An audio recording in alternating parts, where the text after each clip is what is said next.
This is Audible. Dialectical Behavior Therapy, the ultimate guide for using DBT for borderline personality disorder, difficult emotions, and mood swings, including techniques such as mindfulness and emotion regulation.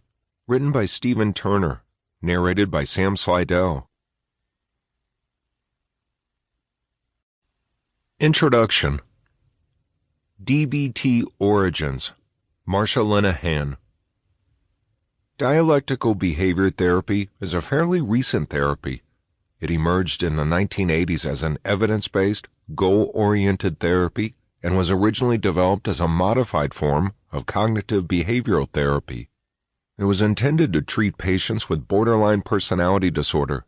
It has since been proven effective for patients who suffer from other mental illnesses, such as depression, anxiety, self-harm, traumatic brain injuries, PTSD, chemical dependency, and distress from sexual abuse. It has also been proven effective for a branch of PTSD called CPTSD, or complex post-traumatic stress disorder, when you're born into a situation that you don't realize is abuse much later. Marsha Linehan, a psychology professor at the University of Washington, founded DBT largely based on Buddhist meditative practices. Studies have shown that DBT has a higher retention rate among clients and a lower suicide rate than other forms of therapy for the range of mental illnesses listed above. She began the therapy after noticing a burnout among colleagues with chronic suicidal patients. She noticed that these patients primarily came from homes that were not very nurturing and supportive, and thus needed continual external validation well into their adult lives. Patients who come from these backgrounds are prime examples of CPTSD survivors. They are used to having their feelings invalidated and their voices squashed. Linehan developed a type of therapy where the therapist is viewed as an ally rather than an adversary and validates the patient's feelings, while at the same time pointing out where their behavior might be maladaptive and coming to better solutions together. The ultimate goal of DBT is for the client to have a life worth living, whatever healthy frame the patient decides that is. DBT uses both acceptance and change where it is the healthiest fit. Linehan's model is novel in the sense that it changes the role of the therapist from authority figure to a team member based on intersubjective tough love. Dialectical behavior therapy offers 4 components that interplay with each other to create the best learning environment for the client. Individual. The therapist and the client discuss issues that have come up during the week. This can be broken down into priorities with each client and may vary depending on the week. Self-harm, suicidal ideation, or plans to hurt others take first priority. Therapy interfering behaviors are second priority. These can come from either the therapist or the client and include issues such as being late, forgetting to pay, canceling, not doing homework, passive or aggressive behaviors, non-compliance, or personality clashes. Tertiary. The quality of life issues take priority. This is where the therapist and the client discuss issues such as work, family, social life, and working towards improving the skills learned. Groups generally meet once a week for 2 sessions. These sessions run for 2.5 hours, and clients learn to use the specific skills DBT is comprised of, which are as follows: core mindfulness, interpersonal effectiveness, emotion regulation, distress tolerance. Therapist consultation team. This team consists of all the DBT therapists in the facility working together to support the therapist providing the treatment. Phone coaching. This is brief and focuses on the skills learned in individual and group sessions to help the client better focus on daily life. No component is used by itself. The individual sessions are used to build a better rapport with the clients and keep suicidal or emotional outbursts from interrupting a group. On the other hand, group sessions are used to apply the techniques learned. The therapist consultation team is used to keep the team up to date on how clients are doing and if they should look out for a behavior in a group, as well as keep the therapist's morale up and support each other. The phone coaching is used for limited circumstances and would be fairly pointless without individual and group sessions. DBT is not. In talk therapy, many people are wary of therapists because they do not allow the patient to come to his or her own conclusions. Instead, they may offer very heavy suggestions, which any serious-minded patient will do. What works for one patient does not always work for another, no matter how the therapist may have been practicing. Talk therapy also heavily relies on Sigmund Freud. While he may have pioneered psychology as we know it today, and we would not know to separate different parts of the brain without his work, Freudian therapists look for a root cause to problems, and many root causes, according to Freudian psychology, relate back to sex or sexual desire or sexual organs or sex in some manner. However, not everything is about sex, and it was ironically Freud who uttered the now famous line, "Sometimes a cigar is just a cigar." This would lead a true Freudian psychologist to believe that he is hiding, and not well, his blatant homosexual desires by seeing a phallic symbol for everyone else, but brushing it off as a cigar for himself. Less is known about the yonic symbol, that of the female sexual desire, and in the shape of a triangle, because women were not supposed to enjoy sex in his time, nor were men supposed to treat women as anything other than a sex symbol. Not much has changed. DBT is. Dialectical behavior therapy is research and evidence-based therapy, somewhat new in the field of therapeutics. It incorporates talk therapy, which is the most common form of therapy, wherein the patient simply talks about his or her problems and comes to a conclusion. A good therapist does more listening than talking, and allows the patient to reach conclusions on his or her own. A good therapist will bring the discussion back to the topic when the patient goes off on tangents, and allow the patient to reach conclusions and modify their behavior as they see fit, with some directional input from the therapist. It began as CBT, or cognitive behavioral therapy, and branched off from there, combining distress tolerance and spiritual awareness. It began, and is largely used today, to treat borderline personality patients. It is also helpful in treating patients prone to self-harm, anxiety, depression, and PTSD from sexual trauma. Chapter 1. DBT and Borderline Personality Disorder. How can DBT treat borderline personality disorder, or BPD? To start, let's define BPD. The National Institution of Mental Health describes BPD as a disorder affecting the mood, which can cause extreme anxiety, anger, or depression, lasting for several hours or several days. This is different from bipolar disorder, which is a manic-depressive disorder, causing unusual shifts in energy, mood, and ability to carry out daily activities. Bipolar disorder must be medicated, whereas BPD may be treated with counseling and meditation. BPD is marked by varying patterns of self-image, mood, and behavior. It includes fears of abandonment, either real or imagined, some of which may lead to a self-fulfilling prophecy, unstable relationships, and feelings of emptiness. Treatment is more helpful than medication in treating depression, anger, and self-harm in individuals with BPD. A borderline personality disorder is very common. Over 3 million people have been diagnosed with it. It was named as such since the people diagnosed with it were thought to be on the border of diagnoses of psychosis and neurosis. Finding online support groups for BPD tends to be very difficult. Borderline personality disorder, like many other mental illnesses, is difficult and embarrassing to admit, and is on a spectrum. Someone who occasionally feels empty and fears abandonment may be considered borderline, while it could also go to the end of the spectrum and be borderline schizophrenic. Many support groups offer support if you have a BPD spouse. It tends to affect women more than men for some reason. Many support groups are designed for the boyfriends, husbands, girlfriends, wives of people with it. Few groups are designed for those with the actual diagnosis. It's great that their support system has somewhere to go for help. For those diagnosed with BPD, self-help may not be the most ideal solution.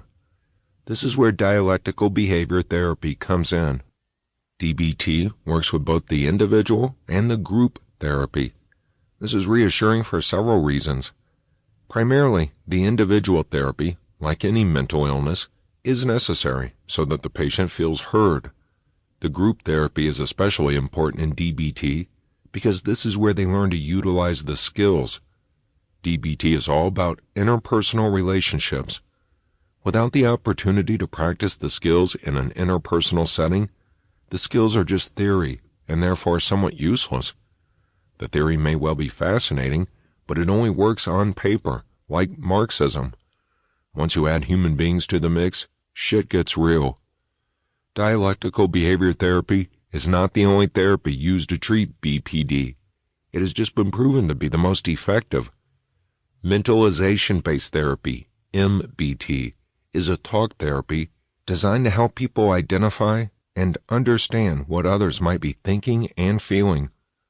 The main reason this is less effective is that we have no way of knowing what's going on inside someone else's head, and frankly, it's none of our business. Many people might say, "I don't care what anyone thinks." That line is bull. Everyone cares. What someone thinks of you directly affects how they treat you, and everyone cares about that. However, the axiom that what others think about is none of your business is true.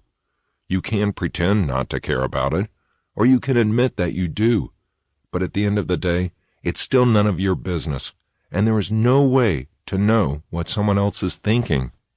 Secondly, we have no control over someone else's thoughts or actions, so spending time talking about them is a fairly pointless endeavor. We can control only our own actions. We can't even control our own thoughts. We can make a concerted effort to think about something else, but in trying not to think about something, we think more about it. Thoughts are not like ants marching in a straight line, easily discernible one from the next. They're more like ants swarming on a cookie, completely indiscernible from each other and not entirely in our control. But we can control our actions. Transference-focused therapy, TFT, is used to help clients understand their emotions and interpersonal issues through the relationship they build with their therapist, and then they learn to apply those skills to other people. This therapy is less effective because patients and therapists will never have an equal relationship. A patient is supposed to walk into a therapist's office and mentally strip down naked in front of a complete stranger. If the patient knows that much about the therapist has certainly crossed the line of professionalism. Because of the wall of professionalism, a patient-therapist relationship will never be equal. Because of this inequality, whatever skills the client has learned here are somewhat diluted in the real world, where relationships are not automatically an authority figure setting. Good psychiatric management, GPM, provides a sort of toolkit for therapists to adopt and use for clients with severe mental illnesses. This therapy sort of works as a cherry picker from all other forms of therapy to adapt to individual clients. This is a decent form of therapy, but more difficult to set goals and outlines. It also doesn't offer group therapy specifically, which is necessary for individuals with BPD. Medications are often used as a band-aid for BPD. They can't cure it. They can help with other mental illnesses that individuals with BPD usually have, like depression, anxiety, or PTSD. Even with those mental illnesses, therapy is encouraged. Self-help is encouraged for all people with mental illnesses, and those who have not been diagnosed with any, they probably have some, who doesn't. Self-help includes things like sleeping, hydrating, exercising, socializing, doing activities you enjoy, and getting alone time. DBT is most effective for BPD because it focuses on the present moment, the present emotion. The concept of mindfulness teaches skills to control the present emotion, self-harm, and impulsivity. DBT is a proactive and problem-solving approach designed specifically for BPD. DBT uses a one-on-one approach with a therapist who is trained to be less of an authority figure and more of a teammate, as well as groups that are designed to help people learn how to use interpersonal skills. However, because it has been found to be so effective, it is used for other mental illnesses as well. Mental illnesses all tend to overlap somewhere. There is no mental illness in a vacuum. Chapter 2. DBT and Difficult Emotions and Mood Swings.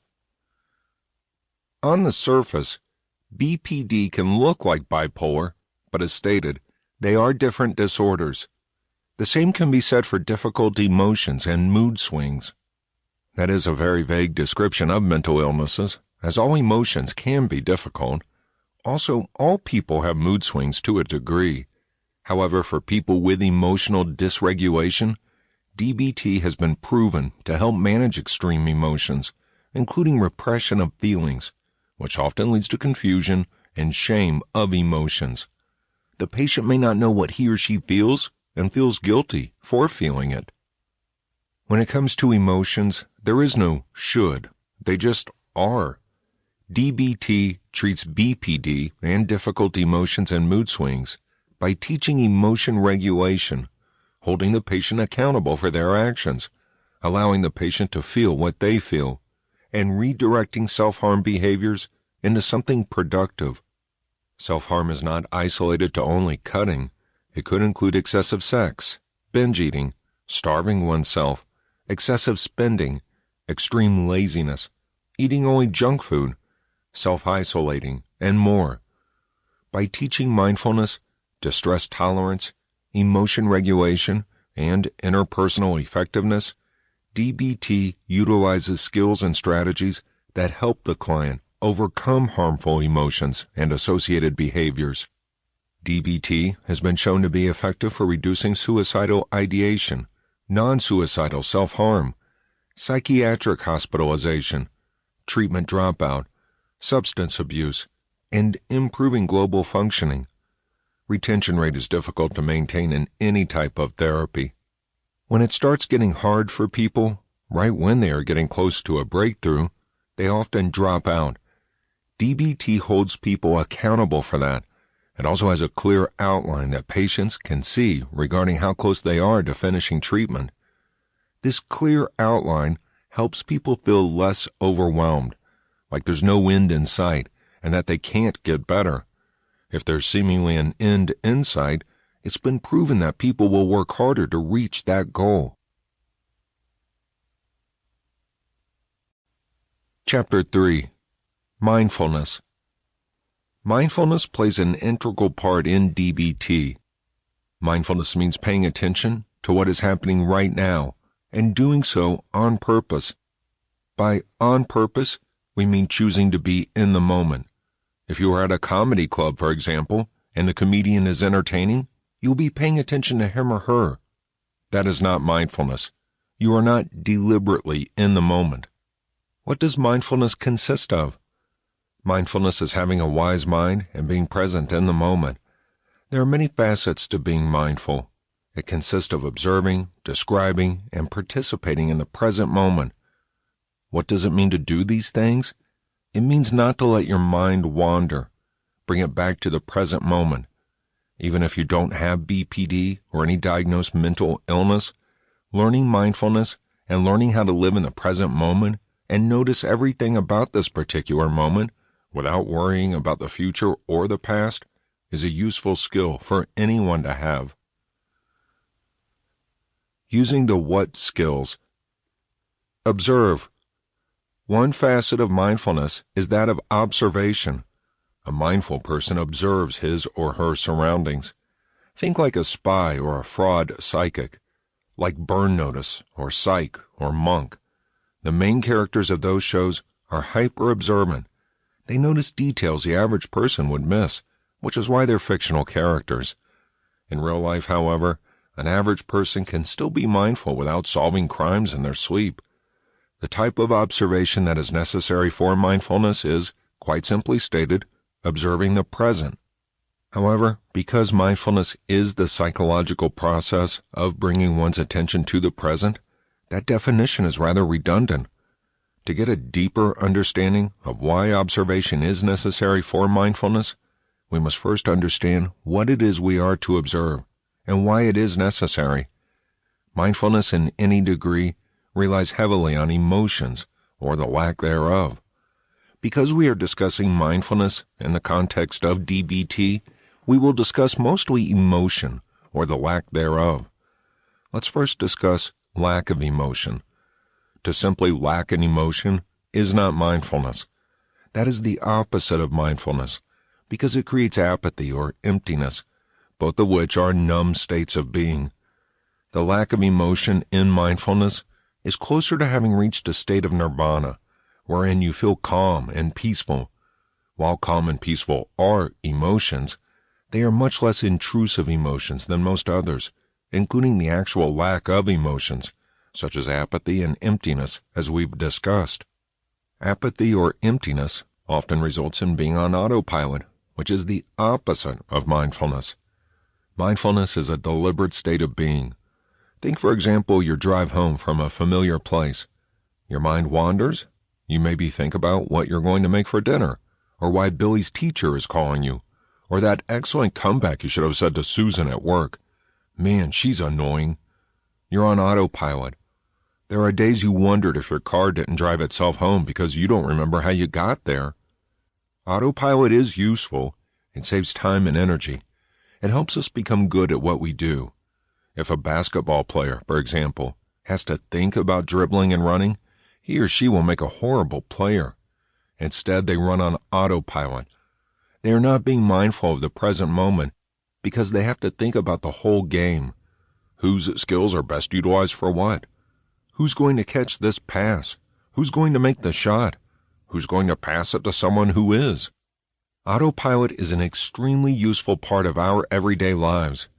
If you suffered a traumatic brain injury or autoimmune disease, which makes you forget everything, you might have to literally teach yourself how to walk again. You're now forced to be in the moment. You have to think, lift your right leg, put it down in front of you, now the left. Don't forget to breathe. If you had to think about things as simple as walking all the time, we wouldn't get anything done. TBIs and chronic illnesses sort of force people to be mindful. But what about choosing to be mindful? This is where you choose to observe the world around you, your emotions and other people's emotions. Observing is just noticing, not thinking or analyzing. I am feeling sad. I am feeling content. I am feeling angry. Don't wonder why. Just notice. That person is smiling as if they're happy. That person is scowling as if they're angry. That person has no outward emotional facial expression as if they're content. Since you can't actually know what someone is feeling, you take an educated guess based on body language at face value. Observing is sort of a check-in point. We check in with what we are feeling. When we observe, we contact. We make contact with the present moment. When we think, we distance. We distance ourselves from the present moment, even if we are thinking about the present moment. For example, why am I happy is a thought that takes us away from the present moment of simply being happy. We wonder what has happened or will happen to make us so, which puts us in the past or future. But I am happy is just noticing, observing, and making contact with the present moment without analyzing it. When we observe and check in, we are more apt to make better decisions for ourselves. We check in with our bodies and realize we need food or rest. We check in with our sensations and notice or realize that we need external stimulation or silence. We check in with our thoughts and are better able to make more correct decisions for ourselves at this moment. Observing is just noticing and checking in. Sounds pretty simple, right? But how often do we actually do that? When you're watching TV, for example, are you watching it, or is it more white noise while you do other things? Human beings have become so adept at multitasking that we almost don't even realize we're doing it anymore. Autopilot and multitasking have evolved over the years and have added layers of protection to our psyches. If we were mindful of every single thing we did, firstly, we wouldn't get anything done. Secondly, it would be exhausting to be that conscientious of everything. However, in the realm of DBT, the observe aspect of mindfulness is extremely helpful. It is this aspect that allows us to slow down for a moment and look at our lives, as if we're looking at puzzle pieces before we look at the whole. We're not even thinking, where does this blue corner piece go? We're thinking, here is a piece, it is blue, it is shaped like a corner. It may feel frustrating to know it belongs in the corner, but to have to slow down and just observe that it is a corner piece. However, like math, DBT works best if you don't skip steps. For DBT novices, or even professionals, the best place to start observing lies in your breathing. I am inhaling. I am exhaling. I feel the rise and fall of my chest. I am inhaling deeper. I am holding my breath. I am exhaling slower. Now I feel the rise and fall of my stomach. When you focus on your breathing like that, you are forced to focus on the present. When you feel your mind wandering, you can just bring it back to your breathing. Observing is all about staying in the present. You can also observe your other senses. I feel cool wind on my face. I feel the sun on my face. I feel the perfect temperature of an air-conditioned office building on my face. Move on to the other body parts, other sensations. But remember, this is all about noticing, not judging, fixing, or even thinking about it. Just noticing. I feel the pressure of my seat against my legs, bottom, and back. I am touching the couch with my fingertips.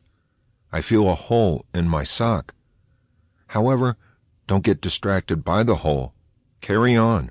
Notice. You may want to do a full body scan. I feel my heart beating. I feel the denim against my legs. I feel my calf muscles twitch. I feel my stomach rumble. When you've noticed everything about and around you that you can feel without getting up and touching anything, start noticing sounds. I hear the air conditioner. I hear the clock. I hear the traffic. I hear a dog barking. I hear my stomach growling. I hear the TV. When a sound arises in your mind, listen to it. Notice it. Then move on. Move on to another sense. I see a door. I see a man in a red jacket. I see a wet floor sign. Again, notice, but do not judge. Do not spend time on any one image, just long enough to notice it. I see a TV. I see fried chicken.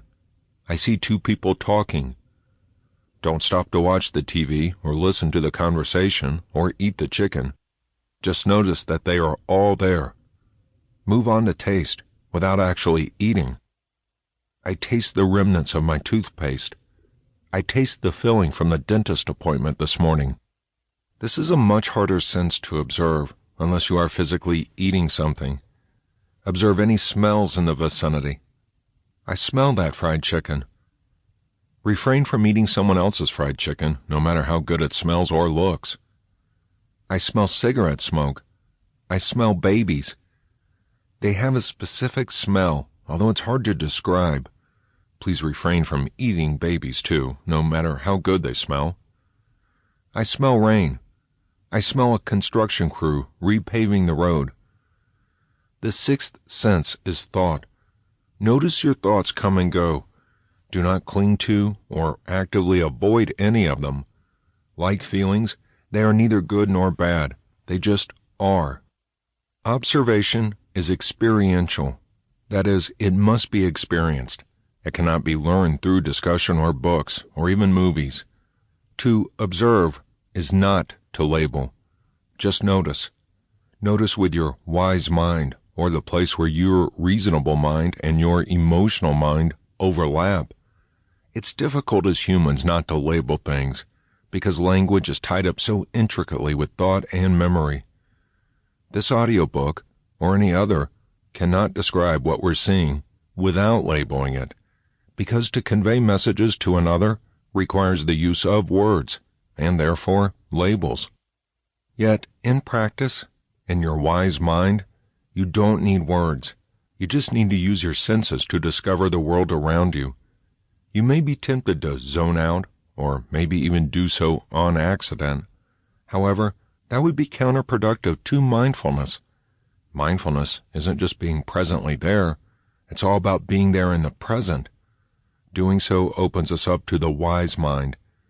When the emotional mind and the rational mind overlap, you just know something is true. You don't have any fear or anxiety about it. The wise mind is that aha moment, often felt in the gut. Your brain might lead you astray. Your heart will, on at least occasion, lead you astray. Your libido will definitely lead you astray. However, your gut will not lead you astray. When you have to talk to yourself into or out of a decision, it usually feels wrong. If you don't have to talk yourself into or out of a decision, but just know it is right, that is the wise mind. That is the aha moment. People reach the wise mind at different stages, and because of different triggers. It is not something that is reached once and then forgotten about. Our emotional minds and our rational minds have an ongoing struggle. When they come to an agreement, it is a wise mind place of negotiation. We may have several of these moments a day, or we may have only several in a lifetime. Describe. Describing is the next step in mindfulness. In the observe section, the book does describe this to a degree because it must use language. Your brain, however, need not describe something in order just to notice it. Take an activity that may not be pleasurable to you. For example, again, washing dishes. In the last section, we sort of zoned out during the dishwashing because it simply had to get done. In this section, let's describe everything about the activity without focusing on feelings. The water is hot. This plate is slippery. There is some gunk stuck to this dish. The dish soap smells good. Describing is another skill set used to help us stay in the present. It is also useful to apply verbal labels to feelings. In the observe section, we notice that we were happy. Again, because we need words to communicate via writing, we use the word happy. In this section, allow your brain to use the words. I am happy. I am upset. We can even go into further detail about why we are feeling such things. I am happy I got to see my niece. I am upset my client canceled at the last minute. When we get in the habit of describing simple tasks, such as washing the dishes, or feelings, such as happiness or being upset, we are better able to both communicate and manage our emotions and our day-to-day lives. Emotions and facts, however, are not always synonymous. For example, a rape survivor may hear an accent similar to that of her rapist and feel afraid, but she is not in any present danger. The mind reacts to past triggers and events as if it were in the present. While this presents an added complication to anxiety or PTSD patients, coming back to the actual present, being mindful, helps to reduce the perceived danger. Your anxiety may present the thought, no one likes me, or I am unlovable. These are just thoughts, though, and thoughts are not always fact, because every person's thoughts first must filter through layers. Facts are often subjective. There do exist in reality some completely objective facts. While these facts are presented in the form of thoughts, everything is presented in the form of thoughts, thus negating the validity of many thoughts. Describe your thoughts in conjunction with what is going on around you and inside of you to assess better if the thoughts are facts or not. I am going to fail this exam is just a thought. Describe your body. Do you have sweaty palms, an upset stomach, Even if these things are true, it still may not be fact that you're going to fail because you don't know yet. If you switch your thinking to, I am going to pass this exam, you still may have the sweaty palms and upset stomach. It is still just a thought, neither true nor untrue, because the future is an unknown variable. Bring your mindset back to the present. Describe what you're feeling in the present tense. I feel anxious about the upcoming exam. Notice your surroundings. Are your palms sweaty? Do you have an upset stomach? The statement in the present tense is more likely to be accurate and easier to ascertain accuracy. Take the thought again. No one likes me. That is present tense. What descriptions corroborate or contradict this thought? Whom do you mean when you say no one? Do people actively avoid you? This thought is harder to claim or denounce as fact because it's impossible to know what's going on in someone else's head. When you describe an event or a feeling without judgment, it may become apparent to you that the thoughts and experiences are separate from each other. That's not to say the thoughts and experiences aren't real. They are very real. The feelings they represent are very real. The thoughts and feelings may be about an experience in the past that's triggering thoughts and feelings in the present. Those thoughts and feelings are still real. You may have thoughts and feelings related to an experience that never happened in reality. Those thoughts and feelings are still real. It's all in your head, is something ignorant people say when they don't want to discuss something. Technically, everything is all in our heads, as that is where the brain is located. Other people may dismiss your thoughts and feelings as invalid. If you do the same, you're left with no footing on which to assess them. Thoughts, feelings, and experiences are all valid and unique. Two identical twins could have the same experience and have completely different feelings about it because they've led different lives. They have different pasts from which to draw conclusions. Two people could have experienced the same event and have totally different experiences.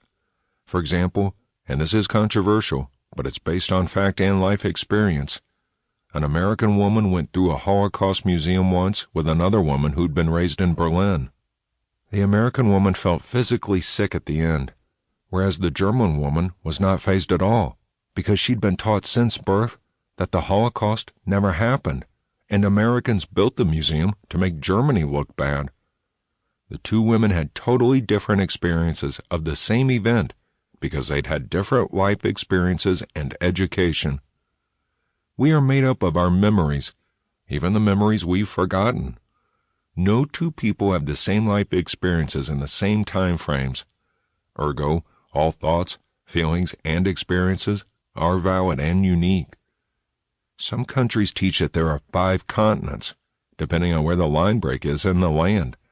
Some countries teach that there are 7. Neither teaching is invalid. One may be wrong, or they both may be wrong, and the answer is 6. The earth is constantly shifting and changing. Who knows?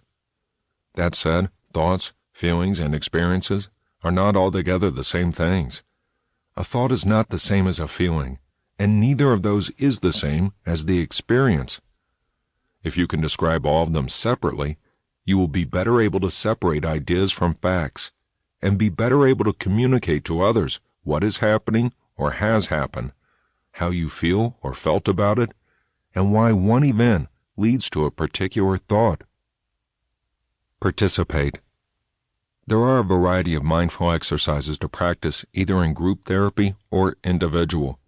Some of these exercises can be practiced on your own, without therapy, although therapy is recommended since that is the topic of this audiobook. Furthermore, it's recommended because it's been proven to work.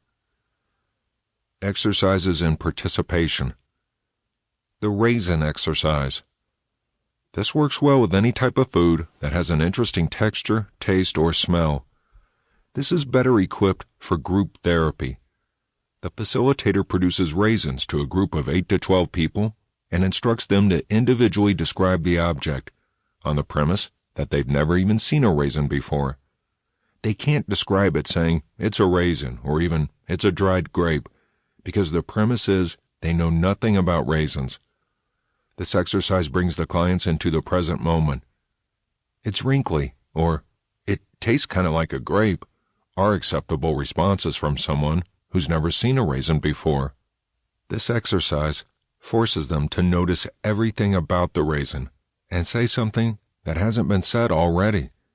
When their mind is occupied, they can't be ruminating on the worries and stressors that usually consume their time. They are forced into the present moment.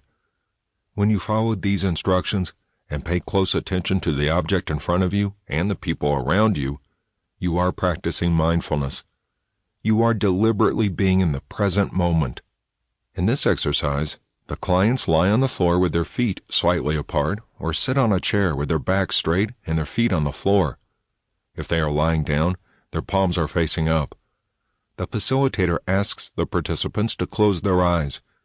The facilitator then asks the clients to stay very still and move with awareness, only when needed to shift positions. Pretend you're getting an MRI done. That kind of non-movement. If you have involuntary twitches, it won't disrupt anything in this exercise, unlike the MRI. The facilitator brings the clients' attention to their breathing. They're not asked to change their breathing patterns in any way, but just to notice them. Clients may realize they're not breathing as deeply as they should be. Participants may change their breathing style without being aware, but either changing involuntarily or not changing is not important. What's important is noticing. Do you breathe through your nose or mouth? Do you exhale through your nose or your mouth? Do you feel your stomach or chest rise and fall? What is the rhythm of your breathing? Just notice these things without doing anything about them. The facilitator then brings attention to the body and how things feel in contact with it. Notice how your clothes feel against your skin. Notice the pressure of your body against the floor. Notice the temperature in the room. Again, do nothing about these things. Just notice them. The facilitator then asks the participants to notice how the body feels in and of itself. Notice the beating of your heart. Notice any parts of your body that feel weak or strong, heavy or light. Notice if any part of your body is numb or tingly or in pain or feels nothing at all. Some bodies and some parts of some bodies may be hypersensitive to touch or temperature. People with fibromyalgia, for example, may feel like their bodies are on fire. People with multiple sclerosis may feel cold in their extremities, or that their hands feel the way they'd feel after being in the water too long, but all the time. This is the part of the body scan where the participants, healthy or chronically ill, take inventory of what they are feeling at that exact moment. Maybe it's calm and peaceful and less or no pain, but maybe it's more pain because you're focusing on your body. Just notice it, whatever it is. Pay attention to each area of the body. The facilitator asks the participants to notice the feelings in their feet, then their ankles. Continue moving upwards to the calves and the shins, then the knees, thighs, and hamstrings. Continue moving upwards, noticing any feeling in the pelvic region, the buttocks, tailbone, pelvic bone, and genitals. Continue assessing any feeling in your abdomen and stomach, lower back, and spine. Then the chest and upper back, including back ribs and shoulder blades. Move on to your hands, palms, wrists, and fingers. Then assess the neck and throat. Then assess the face, eyes, ears, mouth, and nose. Try not to sing it, but it's okay if you do, as well as cheeks and forehead.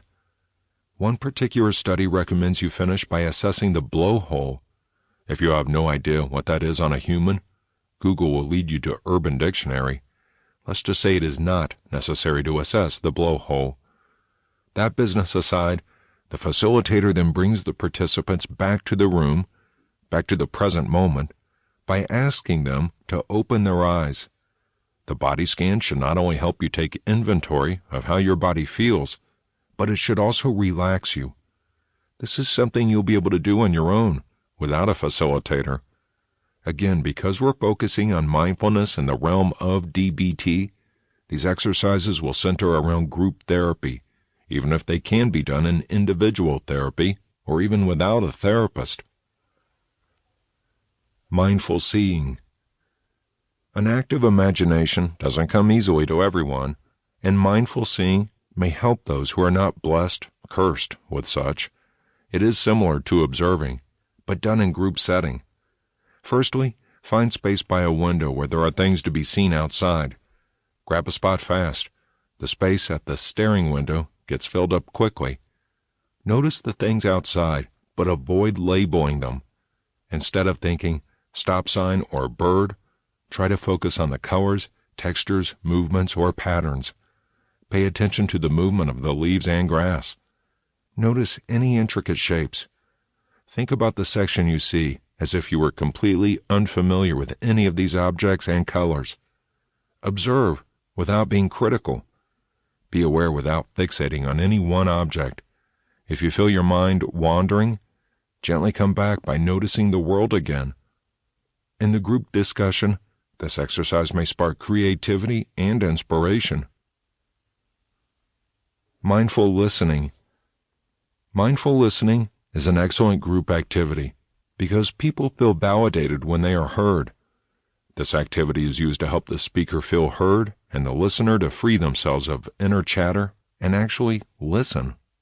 The facilitator begins by inviting each participant to think about one thing they are stressed about and one thing they look forward to in the near future.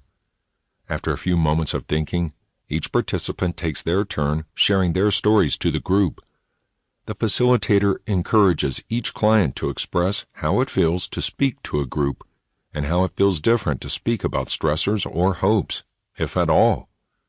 Participants are encouraged to share their own thoughts, body sensations, and feelings when speaking. After everyone has spoken, the facilitator breaks them up into smaller groups to answer questions with each other. The following are some sample questions. How did you feel when it was your turn to speak during the exercise? How did you feel when you listened to the others? Did your mind wander on either occasion? If so, what was the distraction? What helped you bring your mind back to the activity? Did you find yourself judging anyone who spoke? If so, how did your body feel when you were judging? How did your body feel right before you spoke? How do you feel now? What would happen if you practiced mindful listening with everyone? Would mindful listening change the way you interact with others?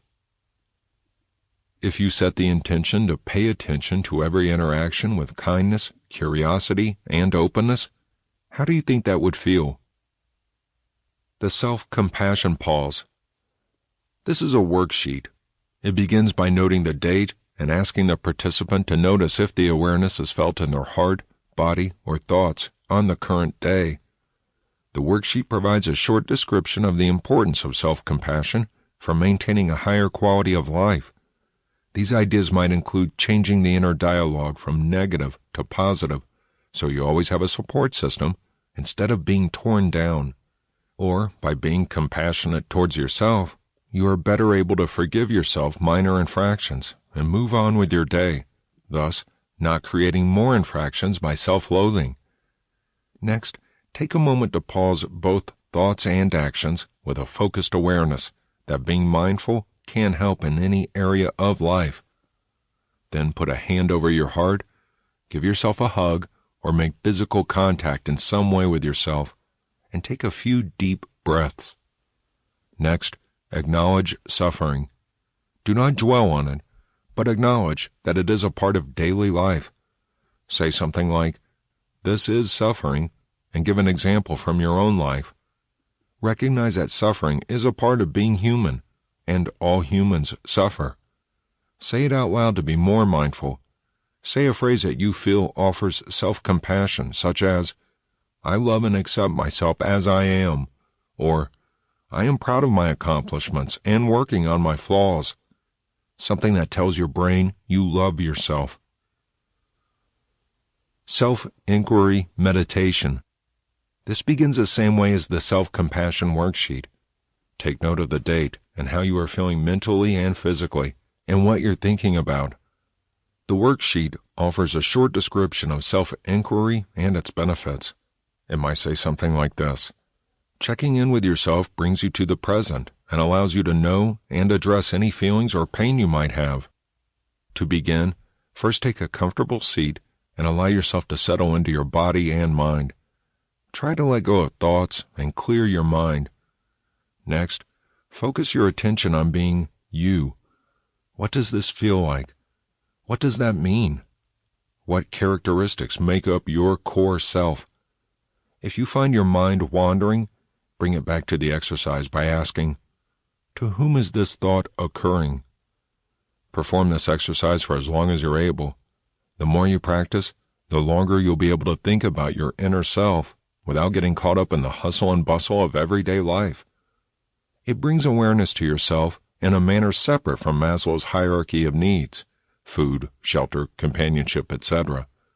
Self-inquiry brings awareness to yourself in the manner of, what makes me tick? Or, what makes me unique? Or, what makes me similar to other humans? Or other similar questions. The 5 senses exercise.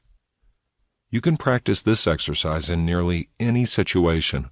All that is needed is something you can experience with all 5 senses. Start by noticing 5 things you can see. You can do this without even getting up.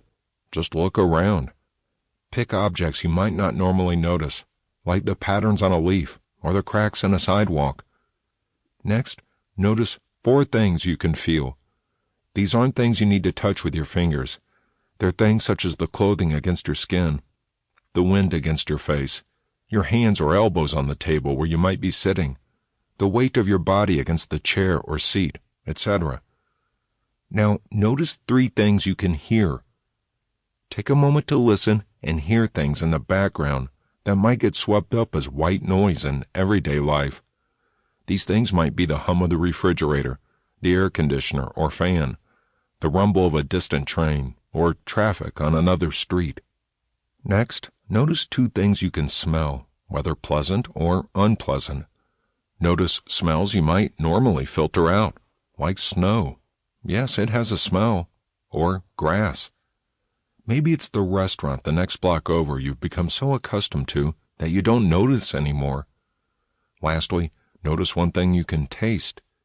This could be a sip of water, a piece of gum, or a mint, or just open your mouth to taste the current taste in your mouth, or the air, or any bugs that might fly in.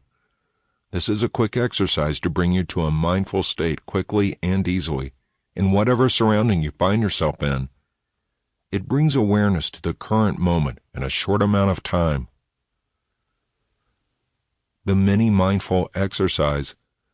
This is another exercise to do in a short amount of time.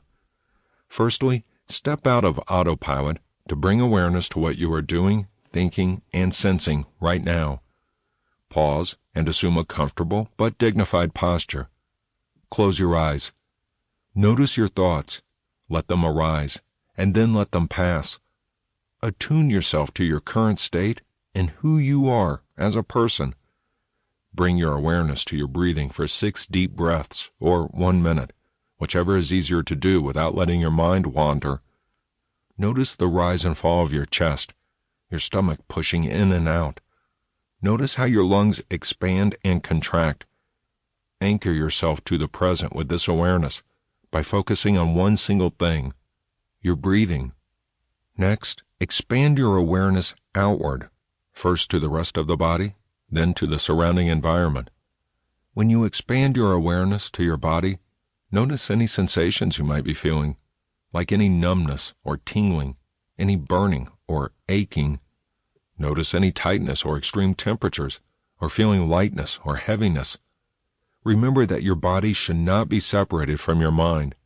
It is its vessel as a whole. Do further to expand your awareness of your environment. Open your eyes.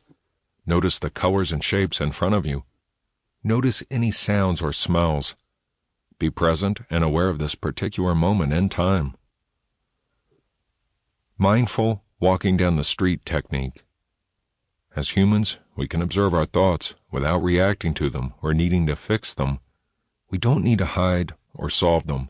They just are. This awareness creates space for both impulse and planned action, which can help develop coping skills and positive behavioral change.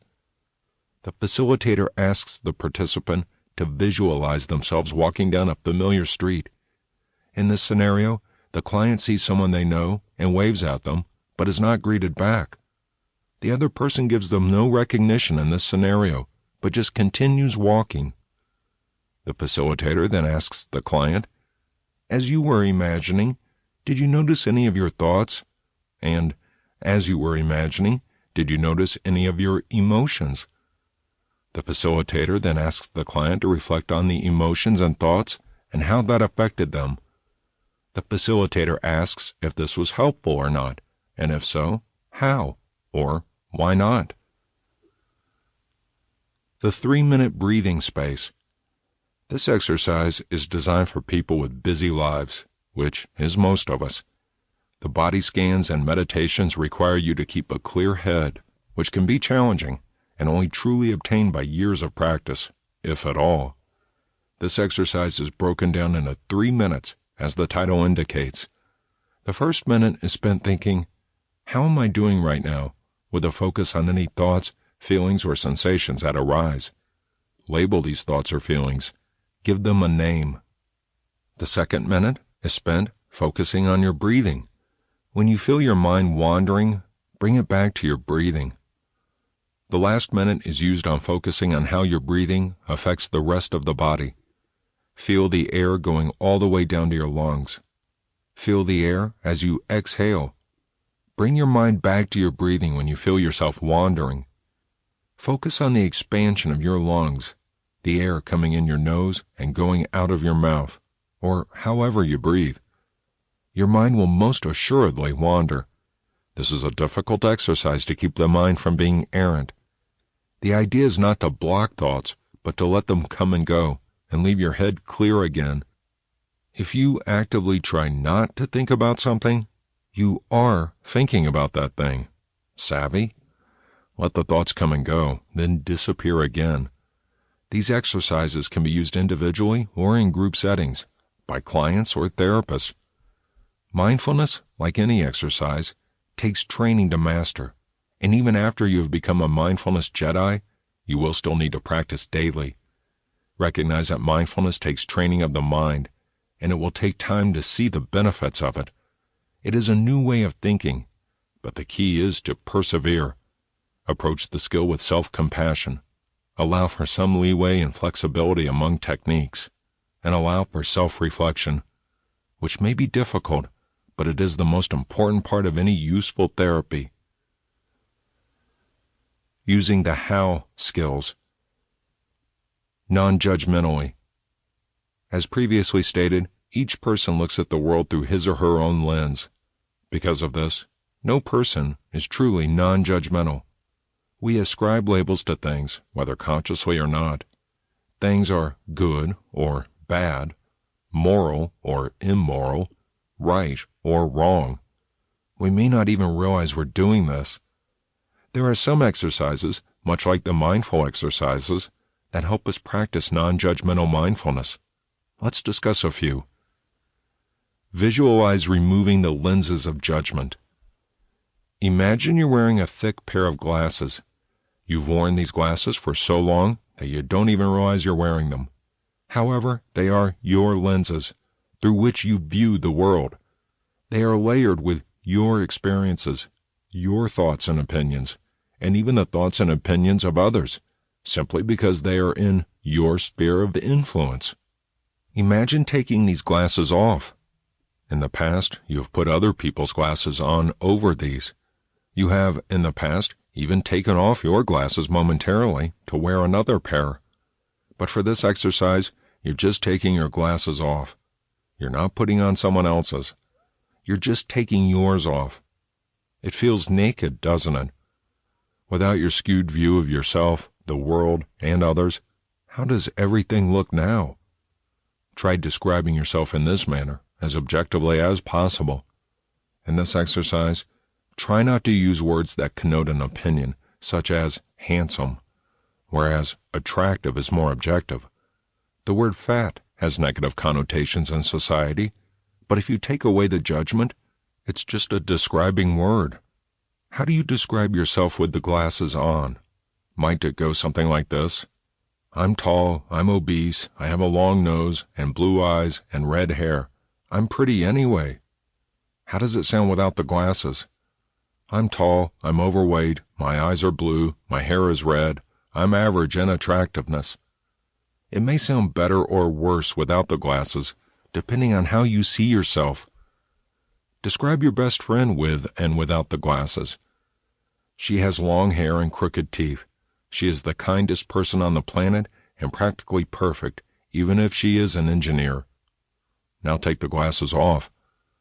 She has long brown hair. She has crooked teeth. She smiles easily. She's fit. She is very kind and patient. She is also an engineer. These examples are fairly similar with and without the glasses. Describe someone you don't like, both with and without the glasses. She's knucking futz. She has no sense of reality. She's obsessed with weight and has lost a lot in a short amount of time. She's petty. Her hair is probably either blonde or gray, but it's naturally brown. Now take the glasses off. She's short and she's thin, as if she's lost a lot of weight in a short amount of time. Her account of stories does not always tally with others, yet she seems not to realize this. She usually dyes her hair blonde. The account varies the most with someone you don't like. For many people, the account will vary the most with themselves. Few people see themselves objectively. Mindfully notice, really see yourself, others, the world. Take a step back, either physically or figuratively. Blink a few times, and look at the world around you in a new light, unencumbered by harsh judgments. Allow heavy judgments to fade away into the background until they are gone, and you are viewing yourself, others, and the world without any judgment at all. Really ponder the dance of the universe, the stars, God, Buddha, whatever, that led you to be here, in this exact spot, at this exact time, with these exact people. Your life literally has been building up to this moment. Allow yourself to realize the intricate dance of all energy, and that everyone has lived a life as unique and varied as your own. You may not find your own life very interesting, but someone else will. Replace judgment, either conscious or not, with compassion.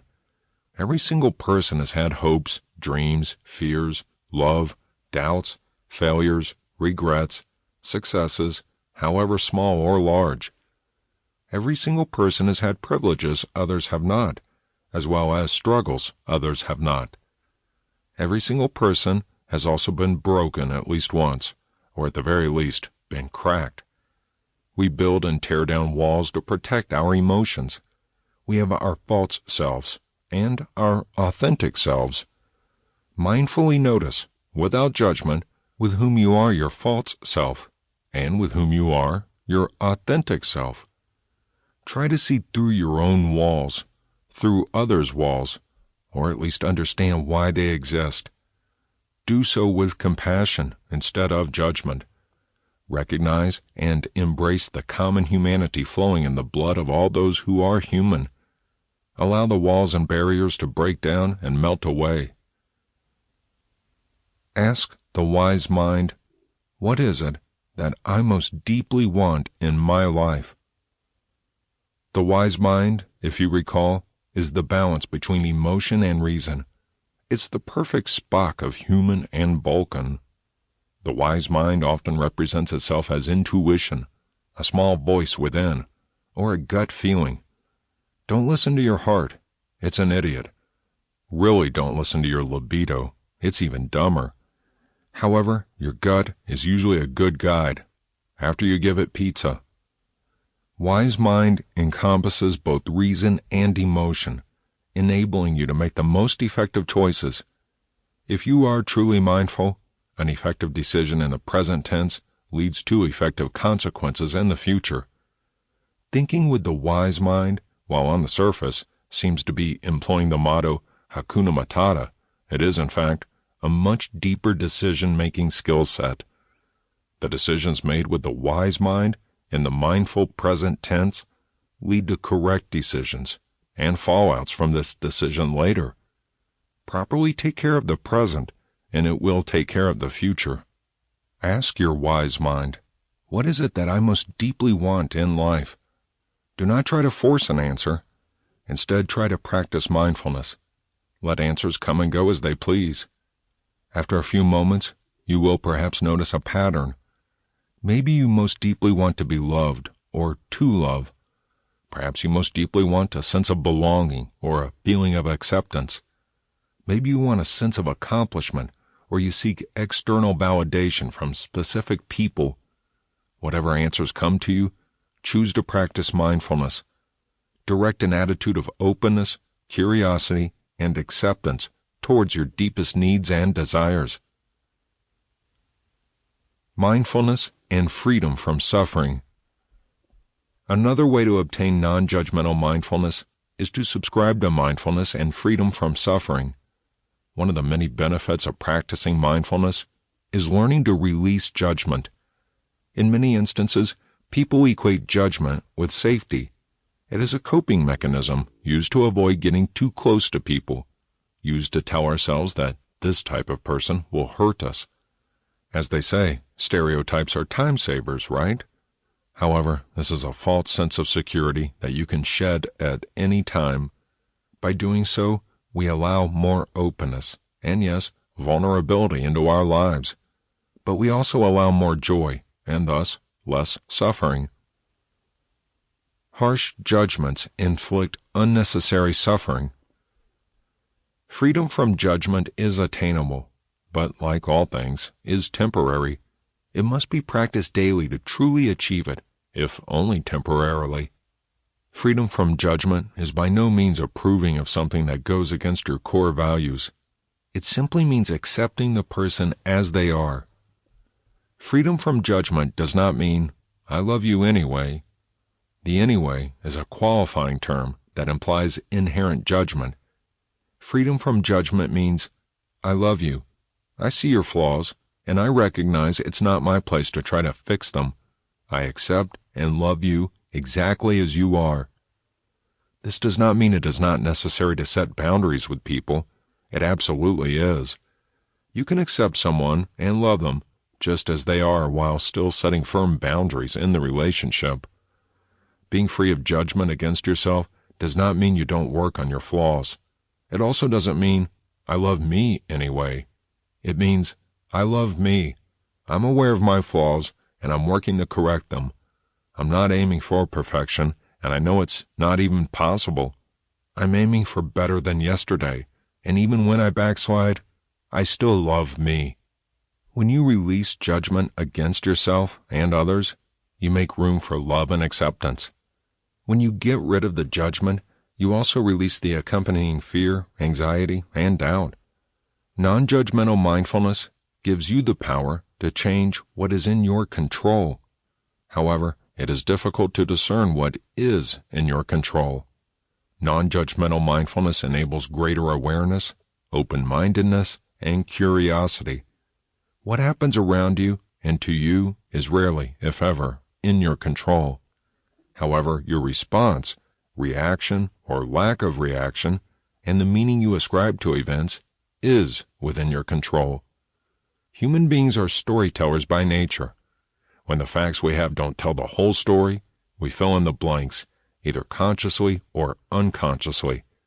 These blanks, even at a level below the conscious, are within our control, because there comes a point in every story that the blanks are at a conscious level. Thus, the meaning we ascribe to events is within our control. Human beings are also creatures of habit. We fall into a routine, and whether that pattern is healthy for us or not, we don't often question it until the pain of remaining stagnant outweighs the pain of change. Look back on your life and your interaction with others. If you are prone to harsh judgment, how has that affected your life, your relationships, negatively or positively? Being non-judgmental has its pros and cons.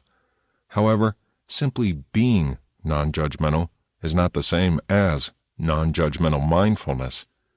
No one is truly non-judgmental. Even moments of being, or even seeming, non-judgmental require practice. However, non-judgmental mindfulness requires immense practice. Firstly, one must practice being non-judgmental. This requires some self-reflection and having conversations with yourself that may be difficult. For example, the way you perceive others. Does it bring you closer to them or cause a rift? The way you perceive yourself. Does it allow for increased authentic self-knowledge? Who do you think you are? Who do others think you are? There will always be a divide, especially depending on the others in question. But is this divide more of a crack or a chasm? Does your mindset allow you to take healthy risks and reach for your value-based dreams?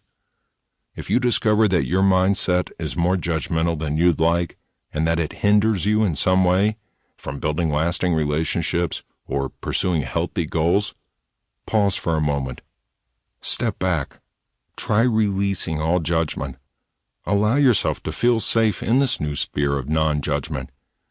Non-judgmental mindfulness is being non-judgmental in the moment. Practice non-judgmental mindfulness in some small way every day. For example, if you notice yourself actively engaging with a judgmental thought, allow the thought to linger for a moment. Then ask yourself if that line of thinking is productive. This increases mindful awareness and productivity. If judgment equates to safety, try practicing compassion towards yourself, wherein you still feel safe, but more equanimous. Judgment may feel like your safety zone, but it's never too late to create a new safe space. 1. Mindfully. The idea of one mindfully incorporates doing only one thing. As humans, we have become so adept at multitasking that we often don't even realize we are doing it. To be one mindful, you must start with doing only one thing. If you are eating, eat. Don't eat and watch TV. If you are listening to a friend, listen to your friend without bringing out your phone. If you are working, just work. Don't worry about what might be going on at home. The one mindful practice helps you give your full attention to the task at hand. It helps you do your best job when your mind is not fragmented and distracted. The orange exercise. Any fruit with a peel will work, but for now, we'll use an orange. Put the orange on a dish in front of you. Look at it closely. Take your time. Think about where it came from, the tree where it grew, the orchard that housed the tree, the state it may have come from. Think about the other oranges in the grove, the sun, the soil. Think about this particular orange being picked for produce from the tree. Observe its color and shape. Is it exactly round? Exactly orange? Do you notice any markings or dents? What else do you see about this orange? Take your time. Now begin to peel the orange. Notice that mist may arise from it. Smell the orange. Pull the white part from the peel. Does it feel oilier? Does it smell more bitter? Pull a section of orange apart from the rest. Notice the texture and smell. Peel the white part from off of the part that holds it together. Is it easy or hard to peel? Are you still struggling with the peel? Do you have to peel the entire orange before you can get a section big enough to eat? Smell it. Observe it. Does it smell sweet? Does it have seeds? You are in no rush. If your mind wanders to Hans Moleman teaching an orange eating class from The Simpsons, it will now. You're welcome. Bring your mind back to the orange in front of you. Is your mouth watering? Are you getting juice on your hands? Are you resisting the urge to put it in your mouth like a giant fake smile? It's a little harder to do that when it's peeled instead of cut, but it's probably still possible. If you struggle with ADHD, bring your mind back to the orange in front of you. Resist the urge to quote The Simpsons or smile like an ape, or do those things, then bring your mind back. Now bite into the orange. Do you feel the juice dribbling down your chin? Taste the orange. Savor it.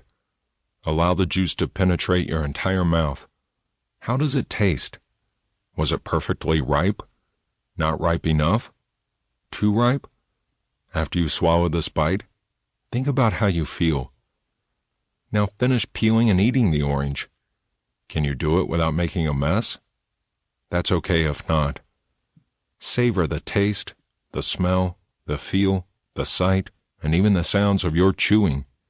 Savor the entire experience. Let the orange linger for a bit in your mouth.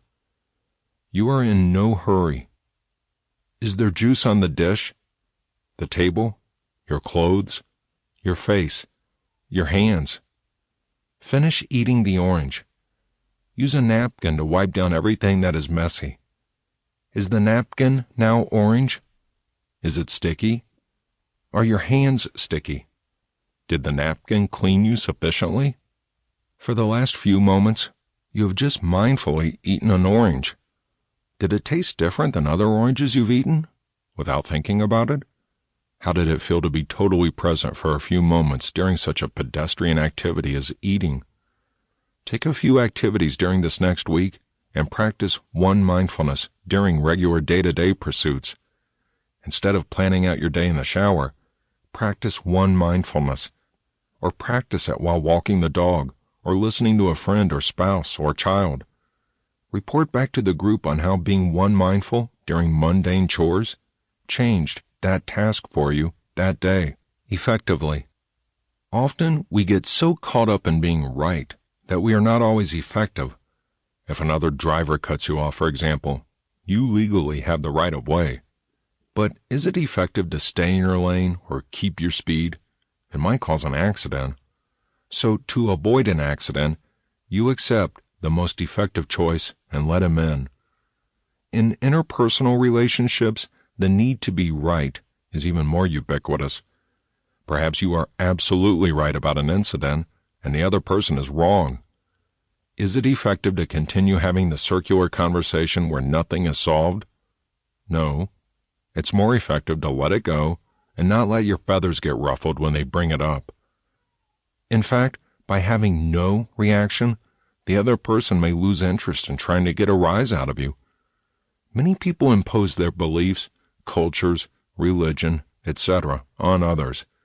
This behavior is almost always unwelcome. Is it effective to impose your beliefs right back? Almost always, the answer is no. Actually, always. But again, we're avoiding sweeping generalizations.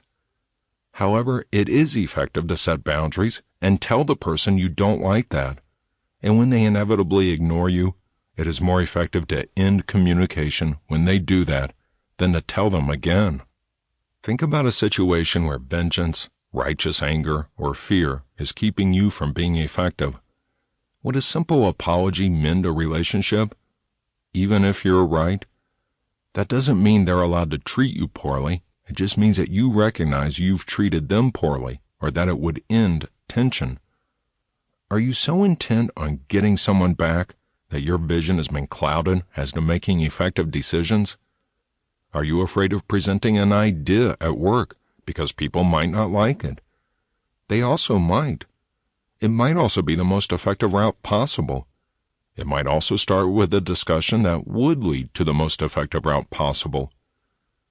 Effective mindfulness is coupled with radical acceptance. If, as an extreme example, you suddenly stop walking at 35 and are forced to live in skilled nursing homes, assisted livings, and independent retirement communities, it's more effective to radically accept this monumental change than to deny it. It's more effective to radically accept that your best friend is the polar opposite of you, maybe even the antithesis on the political scale, than to try to convince her otherwise. People do change their minds, even from one extreme to another, but it is not done by preaching your views or guilting them into it. It is done by them living in the opposite camp, as it were, for years or decades, and reaching their own conclusion based on evidence. Chapter 4. Distress Tolerance. Using crisis survival. Distraction with wise mind. To ease your mind from distress, try following the acronym ACCEPTS. A. Activities. Distract yourself from your distress. A great distraction for some people with a temporary or semi-permanent crappy personal life is working. Hobbies are another great way of mindfully distracting yourself. Put all your energy into gardening or painting or fixing old cars. If you have no hobbies, it's never too late to start. Maybe you've inadvertently collected coins over the years, and now you make a hobby of rolling them. Maybe your hobby is solving puzzles or astrology. It doesn't even have to be something you're good at, just something you enjoy. C. Contributing. Another way to distract yourself is to contribute. Contribute to society, or your church, or family, or friend group. Contribute to the community or a cause that means something to you. Contributing money, while appreciated, would not distract you enough from your distressing situation or stressor. Volunteer to teach basketball to inner-city youth. Volunteer at a hospital to watch the kids while the parents talk to the doctors. Ask to babysit your friend's children for a night. Offer to do it for free. Offer to clean your friend's home while they go out. Visit a nursing home with your pet and allow the residents to pet it. If it is an exotic pet, like a snake, teach the residents about snakes. Sing the residents a song. Just don't opera. Don't fear the reaper. Buy flowers for a friend or even a stranger, male or female. Men like little surprises that smell nice too. Pick up trash from a public park or highway. Bring coffee and donuts to a first responder team like firefighters or police officers. Send your parents a thank you letter, even if you're not on the best of terms. If they're no longer with us, visit their grave or urn and put flowers on a stranger's plot. Pay for a stranger's groceries. Talk to a disabled person like they're a normal human being. That may not sound like much, but it's huge. Everyone knows the fake voice or the condescending voice people suddenly assume towards someone after they become disabled. Write down the times this week when you've contributed to the world outside of yourself. How did that make you feel? Was your behavior in line with your normal behavior? Did you notice you were doing it? Make a goal this week to go out of your way to contribute in some manner without expecting any reciprocity. This takes you out of your own head and puts your attention on someone else. Write down what you did and how it made you feel, and be prepared to share it in the group. C. Comparison. You can also distract yourself from your pain and distress by comparison. Some people find it helpful to compare themselves to others. Everyone is at a different spot on their journey to recovery. Everyone has different pasts and backgrounds. As there is no way to know what's going on in someone else's head, it's impossible to judge accurately and ineffective to even try. Instead, try comparing yourself to where you were a year ago, a month ago, when the traumatic events in your life began. Compare yourself to where you are now as to where you want to be. You may want to visualize the required steps to get there if that works for you. Perhaps comparing yourself to fictional characters will also be beneficial to help you distract yourself and help you on your journey. Do whatever works for you. What do you think about comparisons? Do you find them helpful, or do you think they hinder your progression? E. Emotions. It may also be helpful to distract yourself from your personal distress by invoking the opposite, or at least neutral, emotions from what you are feeling. If you are feeling depressed or empty, try watching a comedy or reading a funny story. Or if you are feeling empty or melancholy, you may want to watch a drama or read a sappy story, something that brings forth a better emotion.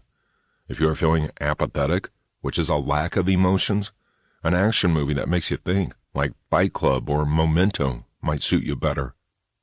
Watch a scary movie, listen to silly music, literally dance in the rain. Do something that shakes your feelings loose. When you change your emotion, you change where you are in your journey of recovery. You change your mental state of mind and put yourself in a different place emotionally. Make a mindful decision to change your emotion this week. Write down how you felt, what you did to change your emotion, what you were hoping for, And if you got the desired outcome, be prepared to share your experiences in the group. P. Pushing away. Another coping mechanism to distress is pushing it away. Imagine you're on a castle turret. Imagine throwing your distress off the top. Or imagine you've built a wall between yourself and the problem. Imagine yourself pushing the wall further and further away from you. Imagine putting your distress in a locked box in the closet. All of these scenarios are temporary. They all allow you to come back to your problem when you are better able to cope with it mentally. These techniques allow you to process the pain. It's still there. It hasn't gone anywhere. But you're able to function and live life without thinking about it. And then, live your life. Go to work or school. Take care of kids or pets. Go out with friends, watch movies, read books. Do the activities you would normally do. When you find your problems creeping back into your brain, imagine throwing them off the turret, or storing them in the box, or pushing them in the wall away from you. Many times when we push pain or problems away for a while, the solution seems to have been working itself out in our brains, or the pain seems to lessen. Make a goal of pushing away a particular problem for a few hours or even days. Make a goal of not even talking about it. Write down what you did to push it away and how it made you feel in its absence. Write down if the problem seemed to solve itself, or at least become more manageable by the time you came back to it. Be prepared to share it with the group. T. Thoughts. Distract yourself with other thoughts. Some examples are counting to 100, or counting the stars, or counting the tiles in the ceiling. Counting is a good rhythmic activity that takes your mind off your pain, either physically or emotional. Some people choose to watch a movie or read a book or write poetry to distract themselves from the pain. Some people choose Sudoku or crossword puzzles, jigsaw puzzles, or logic puzzles. Try to keep your brain engaged so it is less likely to wander. Writing may work, or it may make you delve deeper into the pain. Writing it out may help to extract it, to feel it less. Thinking of something else is a good distraction when you're in a hurry, in an emergency situation, or in unfamiliar territory. Choose whatever distracting thoughts work best for you. Think of other ways to distract yourself with thoughts. Make a concerted effort to pull your mind away from your problems this week. Much like pushing away, you may discover that your problems have worked themselves out, or seem less astronomical when you return to them. Write down what thoughts you chose to keep yourself from thinking about your problems. Write down what you did when your mind began to wander. Write down how you felt both before and after this exercise, and be prepared to discuss these ideas in a group. S. Sensations. Distract yourself with extreme sensations. A very hot or cold shower is an extreme sensation. If you have access to a hot tub or snow, those will work better. If you have access to both, go from extreme hot to extreme cold very quickly.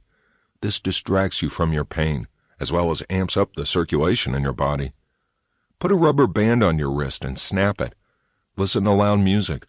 Watch strobe lights, unless you're epileptic or autistic, then don't. Hold ice on the back of your neck, but do not put salt under it first. Hold ice in your hand, touch, very briefly, your steering wheel on a hot day. Any strong physical sensation can distract you from your pain by jogging loose your connection to your pain, or by adding more to it. Que sera, sera. After you've done one of the sensation activities, you may want to do any of the accept activities again. Regulate your emotions by utilizing any of these activities, by taking a deep breath and counting to 10, or by saying the alphabet backward before you speak. When you're angry and you want to roar, take a deep breath and count to 4. Using self-soothe and the 5 senses. Self-soothing is, as the title indicates, something we can do ourselves. We can bring some amount of comfort to our lives. For many people with borderline personality disorder, PTSD, substance abuse, and depression, the main mental illnesses DBT is used for, they have been caregivers for much of their lives, so the idea of caring for themselves may seem foreign to them. Many people not only don't realize they can and should take care of themselves, but don't know where to begin after crossing that first hurdle. Many people have a hard time with self-soothing, feel like they don't deserve to be happy, or guilty for doing something for themselves. Many people feel they don't deserve to put themselves first in this manner, or they don't deserve these comforts. The reality is that everyone deserves to take some time for themselves, to fill their own cup, as it were, so they're not depleted when trying to fill others. Again, this is an area that takes practice before it becomes comfortable. Learning a therapeutic skill, unlike learning a cognitive skill, is not a linear process. It may be easy and pleasurable for a time, but then you may feel guilty again. That's the human side of therapy. Everything is perfect until we add humans to the mix. The next section gives ideas on how to self-soothe by using each of the 5 senses. Taste. Try a new dish or a favorite comfort food. Take small bites, savoring each one. Go to a potluck, tasting and savoring a sample at every table. Tell yourself you're Katniss Everdeen and Mockingjay. Drink some hot tea or cocoa, allowing it to sit in your mouth a moment, savoring it. Cook your favorite dish, sampling it as you go. Be mindful and in the present for each taste. Describe it to yourself to keep your mind on the food. Smell.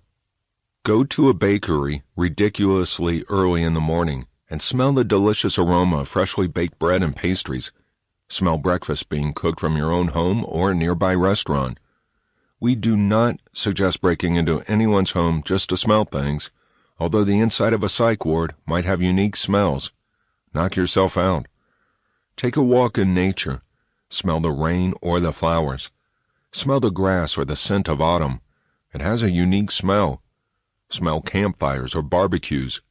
Breathe in these intoxicating aromas. Light a scented candle, or choose a particularly delightful wax melt. Notice all the smells around you, and not all of them pleasant. Smell is connected to the part of the brain that houses memories. A certain smell may take you back in time. Bake some cookies. Fill your home with the rich, satisfying aroma of freshly baked goodies. Try to remain present and focused on the current smell. Be mindful of your surroundings. Describe the smell to yourself as you'd never smelled it before, to stay focused on the present. See or vision. Go to a museum. Watch a travel documentary on mute. Walk around town. Notice things you haven't before, like the interplay of light and shadows or the patterns in leaves or grass. Look in an art book. Go away from the light pollution of the city and find some remote place in the mountains. Notice the stars or look down on the city lights from that angle. Light a candle and watch the mesmerizing flame dance. Be present and mindful in these activities. Allow your head to clear. Allow yourself to become somewhat hypnotized by the beautiful sights. Hear. Listen to the sounds of nature, the call of birds back and forth, running water. Listen to crickets and cicadas. Allow yourself to be soothed, rather than annoyed, by the sounds of a busy city. Listen for a rhythmic pattern, which can be found in all things if you have enough patience. Get away from the city if that suits you. Listen to the quiet sounds of the night, and realize the night is not so quiet after all. Listen to a cat purr or a baby laugh. Allow yourself to really be in the moment. Discern one sound from the next. What usually sounds like a cacophony, allow it to be broken down and to soothe you instead. Touch. Take a bubble bath, pet your dog or cat, play with your children in the sandbox. Allow yourself to feel like a child again, feeling the wonder and excitement of each new feel. Put your hands against the outside of a bottle of water right from the fridge, or against the outside of a warm oven, where it's still safe to do so. Put on silk or cotton pajamas and allow the clothing to breathe. Get a massage, if you can afford it. If you can't, massage your own neck and shoulders. Allow yourself to really feel whatever it is you're touching. Be present and at the moment. Sensory wrap-up. Feeling guilty about taking care of yourself causes more harm than good. Guilt does not often serve an actual purpose in our daily lives. It will take practice and patience to get over any feelings of guilt you may have. You may not have as much time as you'd like to practice these activities. Choose ones you do have time for.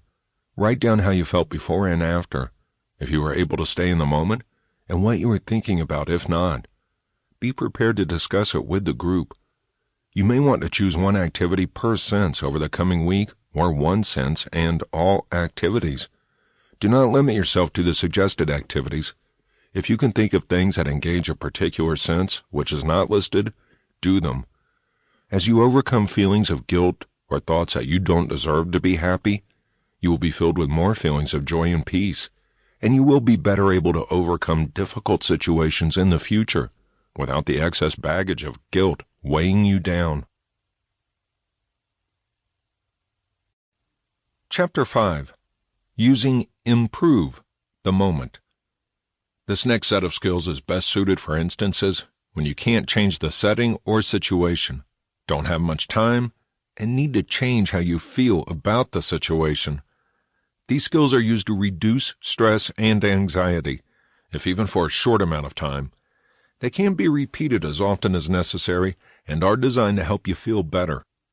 If you can't change your situation or your struggles, you can change how you feel about them. Changing something as intricately woven as our feelings, which in many cases have accompanied a specific range of situations for our whole lives, will take time and patience. Be easy on yourself. There are probably enough people in your world ready to tear you down. Don't join them. Step back, take a deep breath, and remind yourself you're doing the best you can. Imagery. Imagine a safe space in your mind, your sanctuary. Maybe it's your home, a friend's cabin, the mountains, the beach, a particular person or animal. To start, imagine this place when you're not under duress. Maybe go outside or to a library or museum or someplace peaceful. Maybe physically go to this place when you're not under duress. Notice all the intricate details you may have missed in the past. Notice how you feel. Be able to bring up this place in your mind's eye at the drop of a hat. When you find yourself in an unpleasant situation, escape to this place in your mind. Breathe. When you come back to the present, you may still be at the board meeting where your colleagues think everything is your fault, but you'll hopefully be at a place of peace now, where you can respond with kindness and logic, instead of anger. Further, imagine how you're going to handle conflict when it comes up. If you've walked yourself through the scenario beforehand, you're more likely to keep your cool. Tell yourself you've done this before, that you can handle it, and that you can do a good job, resolving the matter as quickly, effectively, and peacefully as possible. Practice bringing up this image when you're not under duress for at least a few minutes each day. Write down how you felt before and after this practice. Practice walking yourself through a conflict when you're not in the moment of chaos. Write down what the conflict was and how you resolved it in your mind. Other people are not likely to follow the script in your head, so be sure to plan conflict resolution with people who don't really seem to want a resolution. In many instances, this may involve just walking away for a time, or, if it's your boss, just smiling and nodding, then doing things your own way anyway. Being a surface-level yes man or woman. Sure thing, boss. Then ignore his ass-backward approach of doing the project and do it correctly, how you were doing it anyway.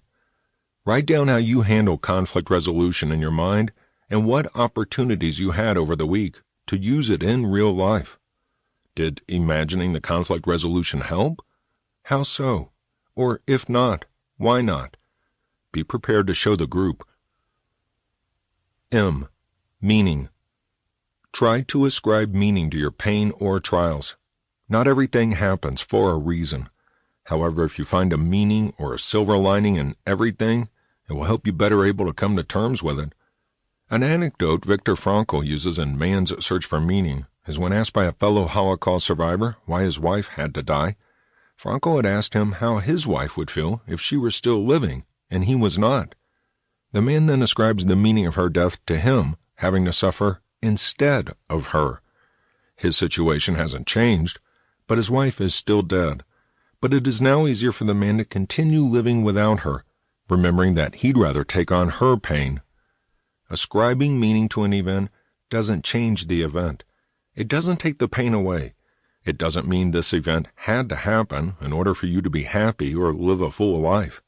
Perhaps its only purpose was for you to learn or do something specific at that time. Whatever your situation is, the loss of a child, a house fire, a traumatic brain injury, an event or series of events that cause PTSD, finding meaning won't change the reality of the situation. However, it will make the situation easier to deal with on a day-to-day basis. If you had a bad day at work and the next day it's over and life is fine again, it may not be necessary to ascribe meaning to a menial day, but it wouldn't hurt either. It might be good practice to do so that when you think about life-altering events, it may be easier to ascribe meaning. P. Prayer. One does not have to subscribe to a religion to utilize the power of prayer. You can pray to any higher being you might believe in, any theocratic being you might believe in, or simply to the universe.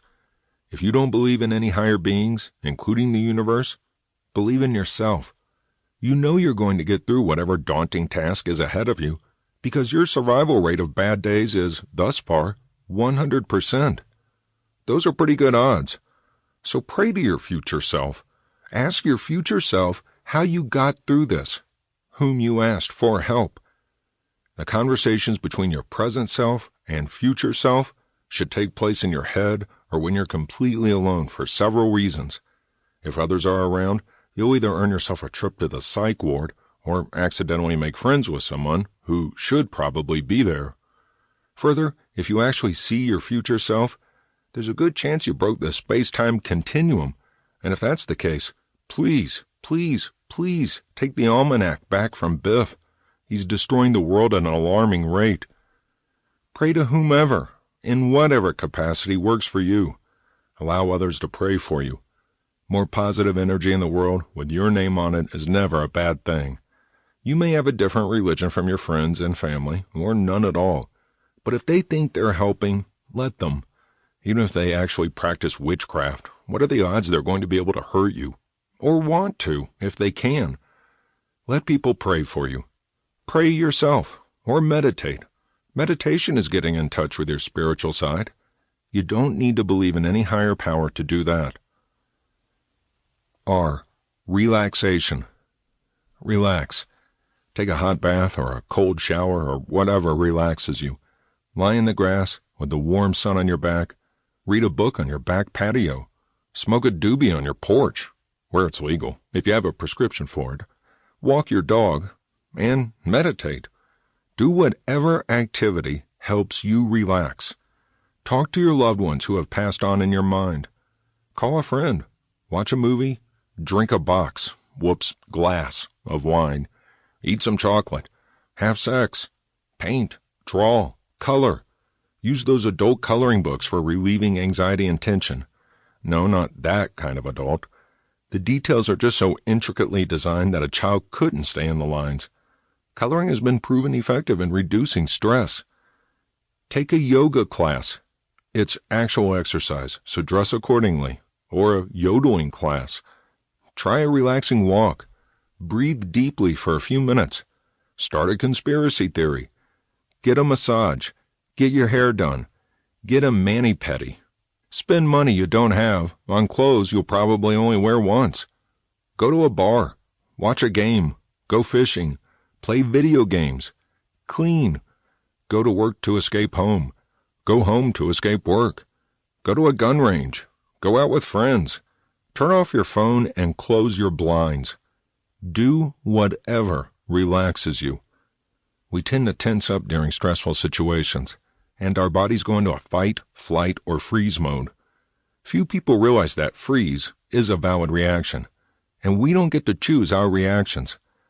Think back on times you were tense, or stressed, or scared. How did you react? Call up those stressful moments in your mind, then do something that alleviates the stress. Next time you're in a stressful situation, breathing deeply and counting to 10 will come much easier. Engaging in relaxing activities calms the psyche. O. One thing at a time. Try to keep your mind focused on the moment. Thinking about past injustices does nothing to solve the problem at hand. Planning for every possible contingency in the future, while helpful in some capacities, is not helpful during the moment of crisis. Even during the moment of crisis, it's not like TV, where there's only one problem at a time. In real life, problems don't march in a straight line like ants on a mission. They jumble on top of each other like ants on a cookie. Make a concerted effort to separate one problem, one ant, from the pack. The others are still there. They haven't gone away. And problems are all interwoven with each other like a spider web. You can't separate one strand from the others, because they all overlap in the center. So taking one thing at the moment requires, like everything else, patience and practice. Don't be too hard on yourself. Make an effort to tackle just one issue. If it's easier to start with the hard ones, do so. If it's easier to start with the easy ones, do so. Either way, you'll find as you continue tackling one issue after another, one issue takes care of another. Find one thing to devote your entire self to. Having a one-track mind helps emotions and tasks not feel so overwhelming. V. Vacation. Ideally, we'd be able to vacation whenever we wanted. However, even in the make-believe world of impromptu vacations, we still have to come back to the real world, where our stressors seem to have doubled in our absence. But in our world, in our heads, we can take a vacation in our mind. Such play is vital to a child's learning. Why do we stop when we become adults? Now, if we have imaginary friends or think the floor is lava, we're labeled schizophrenic. So all we can do is keep this sense of childlike wonder and imagination alive, is to vacation in our minds. Go someplace you've been before in real life, or go someplace you've only read about. But go on a mental vacation for a few minutes. Feel the sun on your face, the sand between your toes. Order a delectable meal. Tip the server hundreds of dollars. This is all imaginary. Take an evening stroll under the stars. Go on a hike in the mountains. Keep smiling and nodding, and none's the wiser that you're not really present. And when you do return, you'll be in a better mindset and better able to handle your daily stressors again. E. Encouragement. Encouragement doesn't have to be external to be valid. Give yourself encouragement. Repeat encouraging mantras to yourself, out loud when you can, or in your head when you can't say it out loud. I got this, or I can do it, or I can make it through this moment. It's only temporary. I can do this. Saying this often enough actually rewires the brain to believe it. When you say encouraging phrases to yourself over minor inconveniences, they'll be easier to say and to believe over large infractions. You might just amaze yourself at how much you're able to accomplish. Think about what you've done thus far. Imagine how much more you can do as your own best fan club. Improve skills wrap-up. These skills can be used at any time, in any place. If you're not currently practicing DBT therapy, these skills are still a fountain of knowledge. If you practice these techniques when you have little to no stress, they'll come easier to you when you need them. Pros and cons.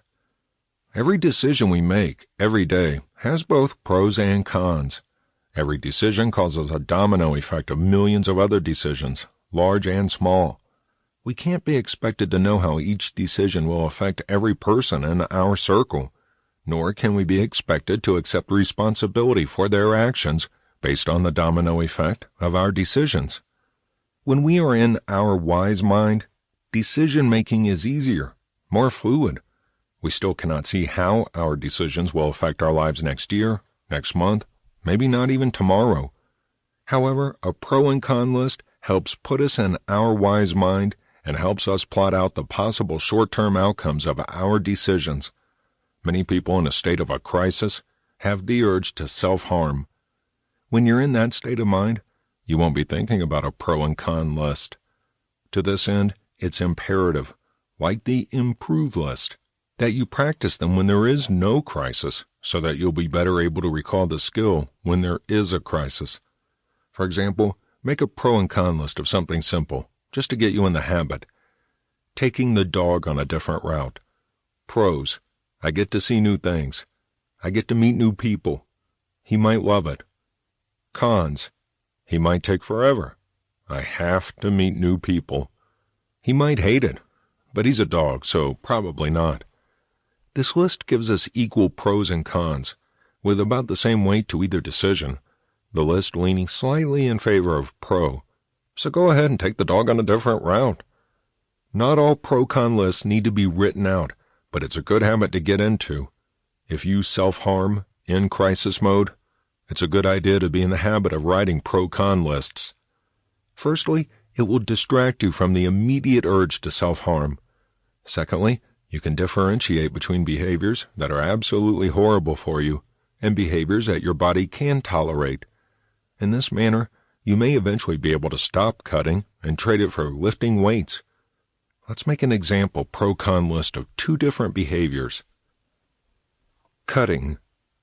Pros: pain makes me feel alive. People might see I need help. It feels good for a second. The sight of blood calms me. Cons: it hurts. People are nosy. It might get me sent to a psych ward. I don't actually like blood. I might go too deep or hit a vein. I don't actually want to die. I'm just sick of living. It leaves scars. People ask about the scars. I become a project instead of a person. It might send me to the hospital. Covering it up or paying for hospital bills gets expensive. Overeating. Pros: food tastes good. It reminds me I'm alive. It can be done socially or alone. I can pass it off as a joke. No one needs to know I'm not okay. Cons: I might gain weight. It gets expensive. I might want people to know I'm not okay. I might get food poisoning. From these examples, we can clearly see that of the 2 self-harming behaviors, overeating is a much less dangerous one. The chronic cutter knows this too. However, impulses aren't led by the wise mind. They're led by what Homer Simpson describes as the impulse zone, which is where he lives. And that's all well and great for him, because he's a fictional character. For us, for real flesh and blood people, our decisions have actual consequences in the real world. Self-harm behaviors are all led by the impulse zone. But if you can refrain from acting on those urges long enough to make a pro and con list of separate behaviors, you'll be able to connect with your wise mind. You may only connect with it briefly and still carry out a self-harming behavior, but it will be the lesser of 2 evils. Eventually, you may be able to resist the urge to self-harm and write pro and con lists for weightlifting or deep cleaning. Making pros and cons lists in your head and on paper about a single decision, or weighing one decision against another, will be useful in fighting impulse urges and cleaning up after their negative outcomes. DBT is a useful skill set to have in many areas. The next section discusses using accepting reality as a skill set. Chapter 6. Using accepting reality. Willingness. Willingness, in this context, means cultivating a willing response to each situation. Willingness requires listening to the wise mind and behaving in an effective way for each situation. Willingness is listening to your inner self and becoming aware of your connection to the universe. It is, at once, recognizing the awesome power you hold within you, as well as recognizing your insignificance in the grand scheme of this universe and others. We are, at the same time, the center of many worlds, yet also a speck of dust on the beach. It's bewildering to think about. When you are distressed, before you react, ask yourself, will the situation causing me distress now matter in 5 years? Often the answer is no. Sometimes the answer is yes, but we think it's no. We have no idea what the future holds. Willfulness. Willfulness is finally having reached the conclusion that something must be done, but deciding it's too hard. It's giving up when you're almost there. This subject needs to be touched on because it's easy to give up. It's easy to get kicked down by life. It's easy to stay there. However, it's harder to stay there when you know you can get back up.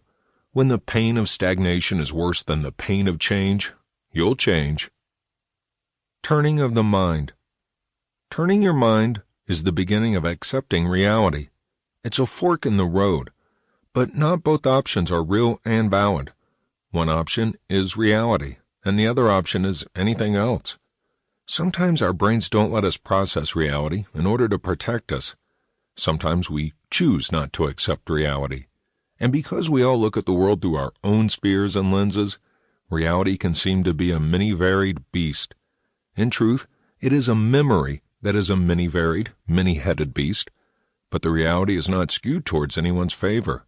It just is. It is at this point in the fork in the road that we must choose if we are going to accept reality as it is, or continue to try to manipulate reality to be as we'd like it. If we're serious about therapy, we seek our actual reality. We have a little come-to-Jesus meeting with our brains, or come to whomever. If we choose to accept the fork in the road that is a reality, it's a conscious decision, and we may need to make it several times in the space of a few minutes. Accepting that we will accept reality is the first step. It's like trying to try. However, accepting to accept reality is stronger than trying to try. It's accepting that maybe you haven't always been amazing at determining reality in the past. Self-awareness is huge. At this point in other therapeutic assignments, you may have given up and turned to the other fork, which was denial or comfort, or anything else. Because the reality is often harsh, we want to avoid pain. Pain is a warning that something is wrong, and we need to leave this situation. However, physical pain and psychological pain are as different as night and day. Physical pain is a good thing. It tells us to leave before we are permanently damaged, if we can get away. Psychological pain doesn't usually show up until after we have become psychologically damaged, and then seemingly unrelated things are triggers. When we choose to turn the mind, we make the conscious choice to choose to deal with the pain instead of running back to the safety of denial or comfort. Denial and comfort are great, but if we don't deal with the pain, it keeps coming back until we do. It's worse than annoying relatives, and probably caused by a few. Just living requires an amount of pain. You have to be comfortable with a certain level of pain, physically or psychologically, or both. Turning of the mind requires a commitment to deal with the pain until it's down to the level that doesn't impede your life. Only you can make that decision. No pain would be ideal, but that's just not reality. Radical acceptance.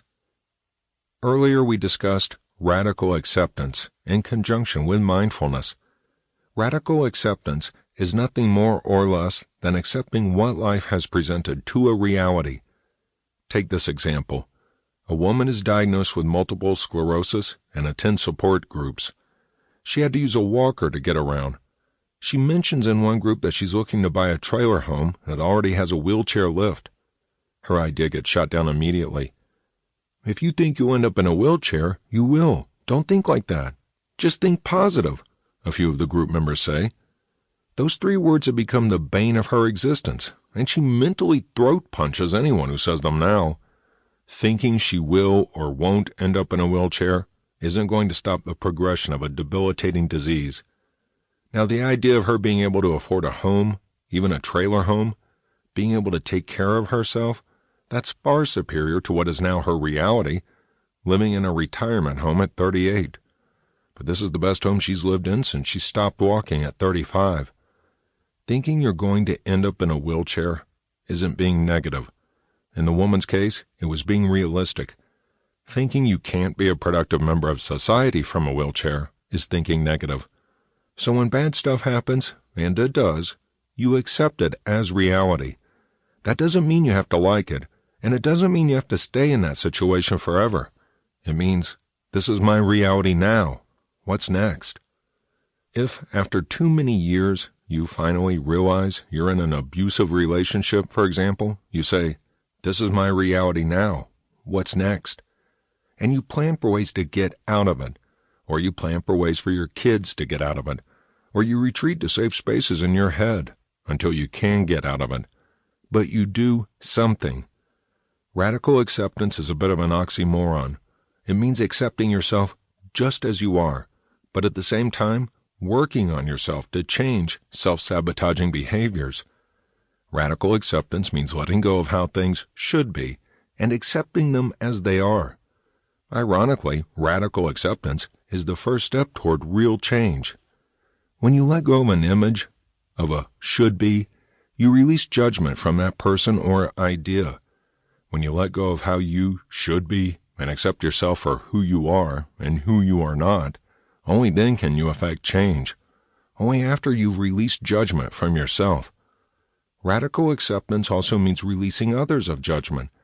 As discussed earlier, every moment you've been alive, and even prior, has been building up to this particular moment in time. It kind of gives you a bewildering scope of existence, huh? So whatever position you find yourself in now, some of that is your fault, and some of it is others, and some of it is to your credit, and some of it is to others, and some of it belongs to no one. It just is. However, none of that matters. Where you are is where you are. Portioning out blame or credit solves nothing.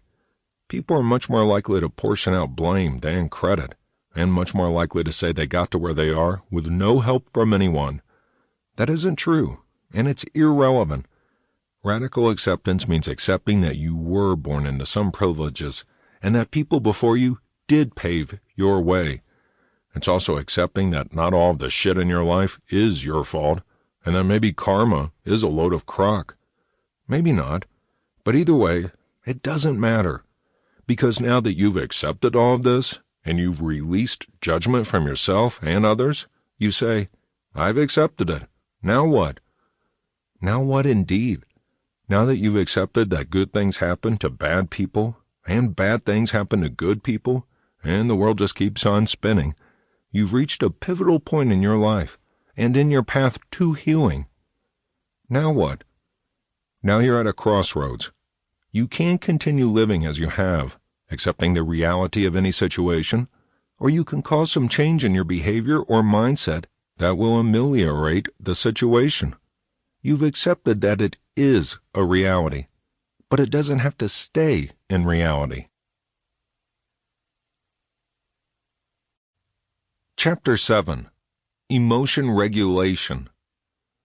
Using the acronym PLEASE, we'll next discuss emotion regulation through reducing vulnerability. P&L. Treating physical illnesses. Listen to your body when it whispers so that you don't have to hear it scream. We often push ourselves more than we should, maybe more than we can. Have you noticed when you're crazy busy for a few weeks, as soon as you have time to breathe, that's when you get sick? It's because you pushed your body to its limit, and when you took a break, it forced you to recover. Take your prescribed meds as prescribed. Listen to your doctor. Find one who listens to you. Work together with your body and your doctor. Don't wait until you have to see a doctor to go. Go for a yearly checkup. The Western world is amazing at separating the body from the mind when it's all connected. When you feel well physically, you're less likely to have stress spiral out of control. Take care of your body. Drink your Ovaltine. Take your vitamins. Sleep. Some people can function on 6 hours of sleep every night. Some people need 10. Listen to your body. Brush your teeth. Floss. Eat your veggies. No, your mother did not suddenly learn how to infiltrate your apps. Exercise. Not with the goal of losing weight, but if you do, great. Exercise because it feels good. So does eating cheesecake. Do that too. Fat doesn't mean unhealthy, and skinny doesn't mean healthy. To hell with what you're supposed to look like, and look like what feels healthy. Back to radical acceptance. There is no supposed to. Take care of your body. You're going to be together for quite some time, It's time you became friends with it. E. Balanced eating. Eat when you're hungry, not bored. Stop eating when you're full. Yes, there are children starving in Africa, and that's a shame. Try not to take more than you need. Eat breakfast. Eat a healthy lunch instead of vending machine snacks. Eat a light dinner before you unwind. Limit your meat intake. You know all of this. Living it is entirely different from saying it. But again, when you feel physically well, your emotions don't get out of whack so easily. A. Avoid mood-altering drugs.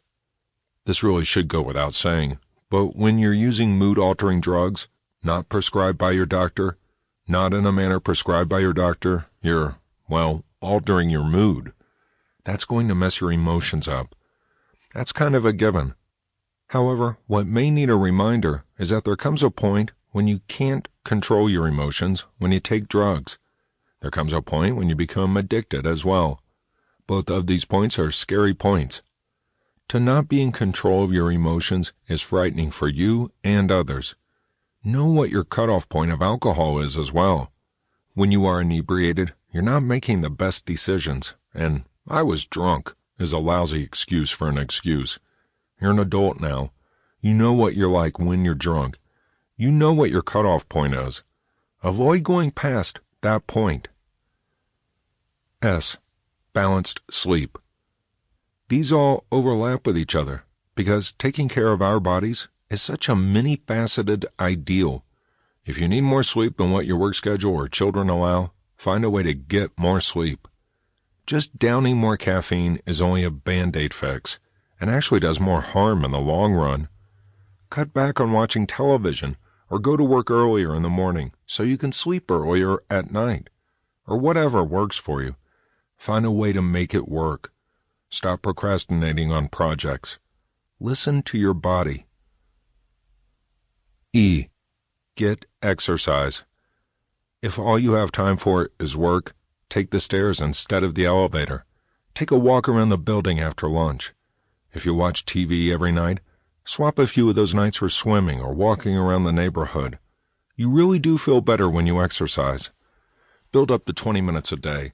When your body is healthy, you're less inclined to be susceptible to an emotional roller coaster. Using mastery. Using the mastery skills in this section will help you achieve wise mind. When you practice wise mind, when the seas of life are calm, it will be easier to bring to mind those skills during turbulence. Doing something that makes you feel a little better every day helps relieve stress and inspire confidence. Attaining confidence helps reduce stress in stressful situations, as well as everyday situations. Taking care of yourself helps you to stay grounded, so that when crap happens, and it will, you can keep your cool and maintain a consistent level of emotions. Build positive experiences. Building positive experiences is necessary for emotion regulation, and that we need a well of positives to draw from when we're running on empty. Many experiences are wonderful at the time, and then we later may not be friends with the people we had the experience with. Do not let that mar the memory. Remember who they were when you made the experience together. There are two important categories in which to build positive experiences: the short term and the long term. Short term. The short-term memories include talking to a good friend, taking a walk, noticing the beautiful area, going to the dog park, reading a good book, watching a show or movie you love, dining out, having a picnic, laughing on a break with a coworker. Most of us already do something to create short-term positive experiences daily without thinking about it. This exercise is asking you to create more short-term positive experiences and do it deliberately. Call up an old friend. Stay off social media after work for a few days. Make a concerted effort to tell ridiculous, silly stories with your kids. Send your nieces and nephews presents from the clearance aisle. Do something that will create positive experiences deliberately. When you deliberately practice making and noticing positive experiences, you'll begin to make and notice more as part of your daily life. When positivity is a part of your daily life, You feel better emotionally and physically. Do at least one of these things, or choose something else that makes you happy every day for a week. Go out of your way to do it for a week. After that, try to make it in your way. Doing something you've never tried before. There are probably a few things you've never thought of trying. Reading a good book. Writing a good story. Going out for drinks midweek. Going to a movie midweek. Sex. Eating a good meal. Going out for just dessert. Going to a poetry jam. Going to a karaoke bar. Joining in a pub trivia with friends. Learning to make sushi or another exotic dish. Trying a new exotic dish. Jogging. Kickboxing. Swimming. Watching a children's movie in the theater and focusing on the laughter. Stopping on the dog walking route to smell the flowers. Doing something nice for a stranger. Doing something nice for a friend. Playing a carnival game. Getting the expensive, full, inside-out car wash. Getting your to-do list completed. Writing a ridiculously easy to-do list so you can complete it. Taking pictures with a real camera. Going down a water slide. Playing board games with friends. Playing interactive games like How to Host a Murder. Going to a movie or a concert in the park. Going to a new hobby class like painting or writing or learning to skate. Organize your bookshelf or closet. Buy a new article of clothing or jewelry or book for yourself. Visit a nursing home to sing or play bingo with the residents. Let your kids teach you their favorite video game. Get a massage. Go to the chiropractor. Go to a play or the opera. Go to a high school play. Go to a college football game. Drive to a different city for dinner with a friend. Go sightseeing. Join Toastmasters. Volunteer at a homeless shelter during the months they really need it, January through October.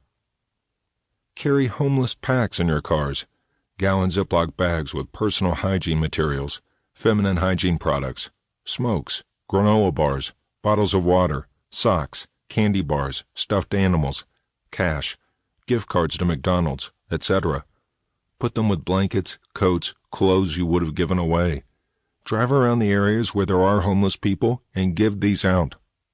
Garden. Plan a party. Get your hair done. Talk in a different accent for an evening. Dedicate a song on the radio station to someone.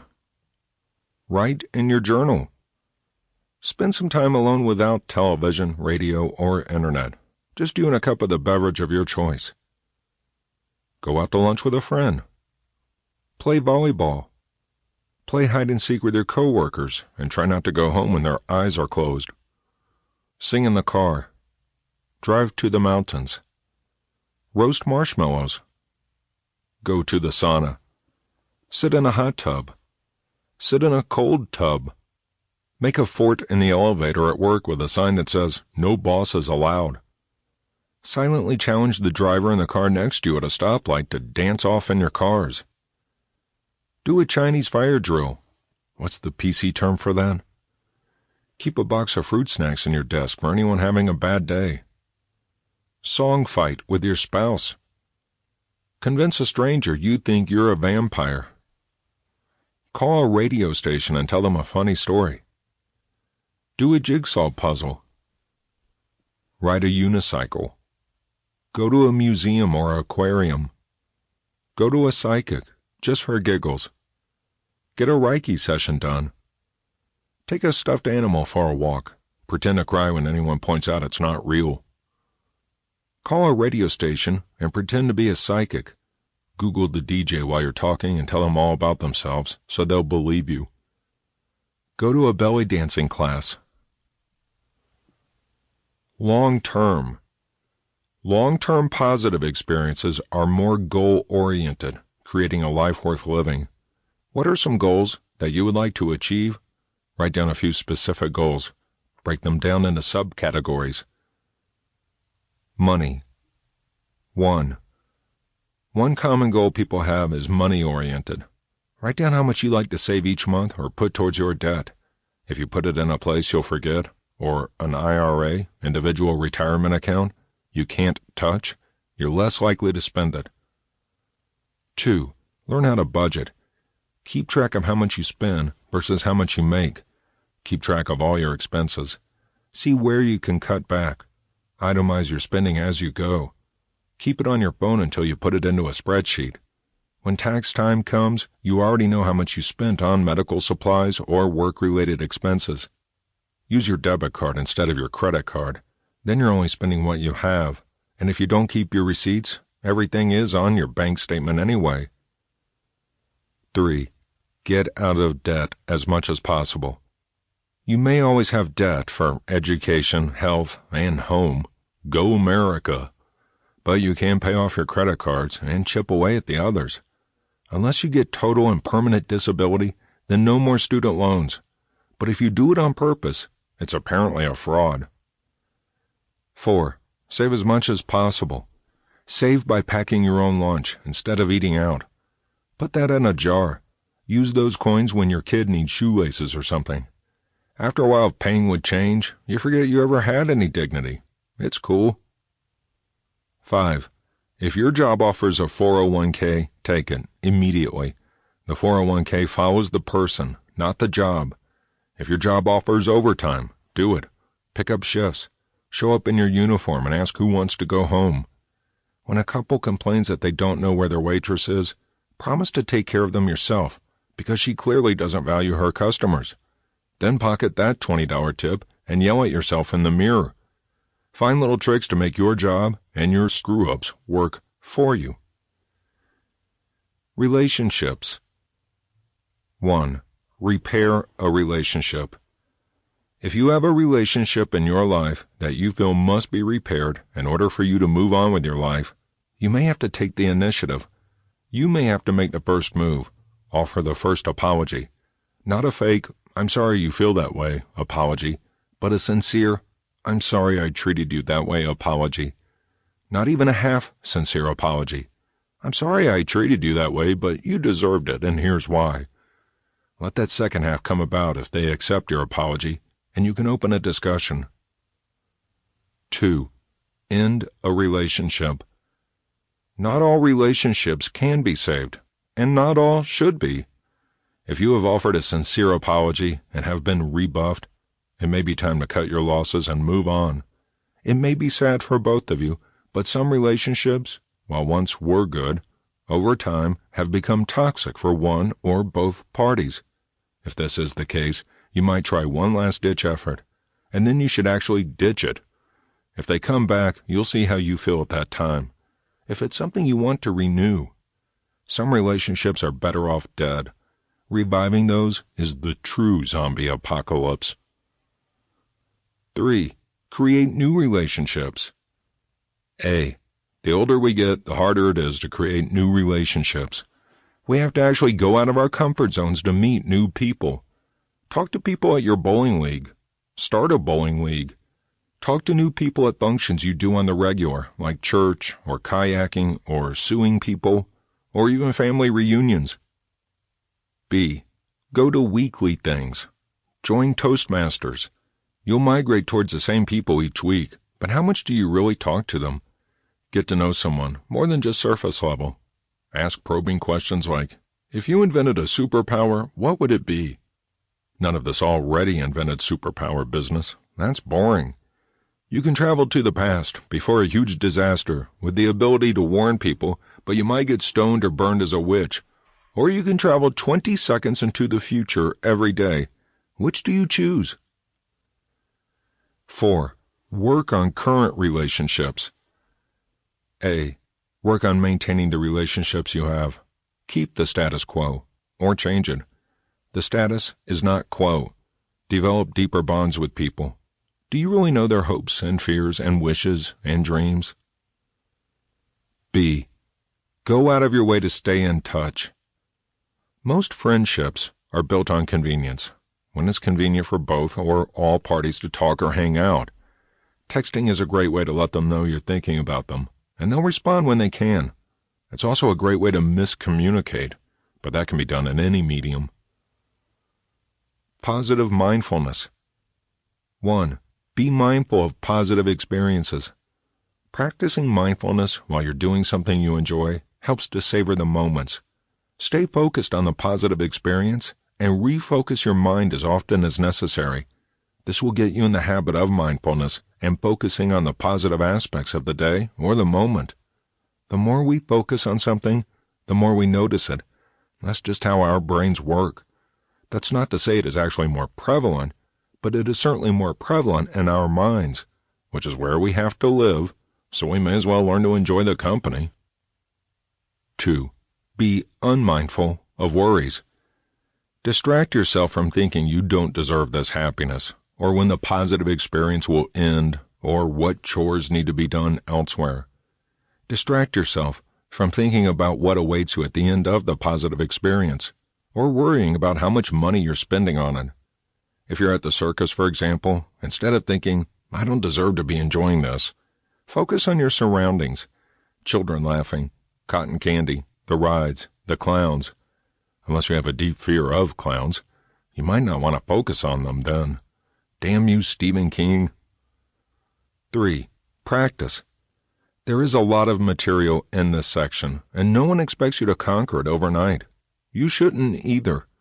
Like any habit, it needs to be practiced before it becomes an actual habit, and then it still needs to be practiced. Be mindful of positive emotions. Get in the habit of noticing your emotions and recognizing if they're negative or positive. When they're negative, get in the habit of not dwelling on them. When they're positive, get in the habit of being mindful of the actual emotion. I'm happy right now. It feels warm. It feels calm. Describe how the emotion feels to yourself, instead of getting caught up in why you're happy or peaceful or what have you. Using the opposite to emotion action. What actions do you do with negative emotions? They're probably the go-to actions, pre-programmed by your psyche. It takes time, but you can reprogram your psyche by using the opposite actions you normally use. When you're afraid, your brain kicks into fight, flight, or freeze mode. In some instances, it's still a very vital response mechanism developed for our own safety. In other instances, the response mode has been passed down from our hunter-gatherer ancestors and serves no real purpose today. For example, test anxiety. It's real.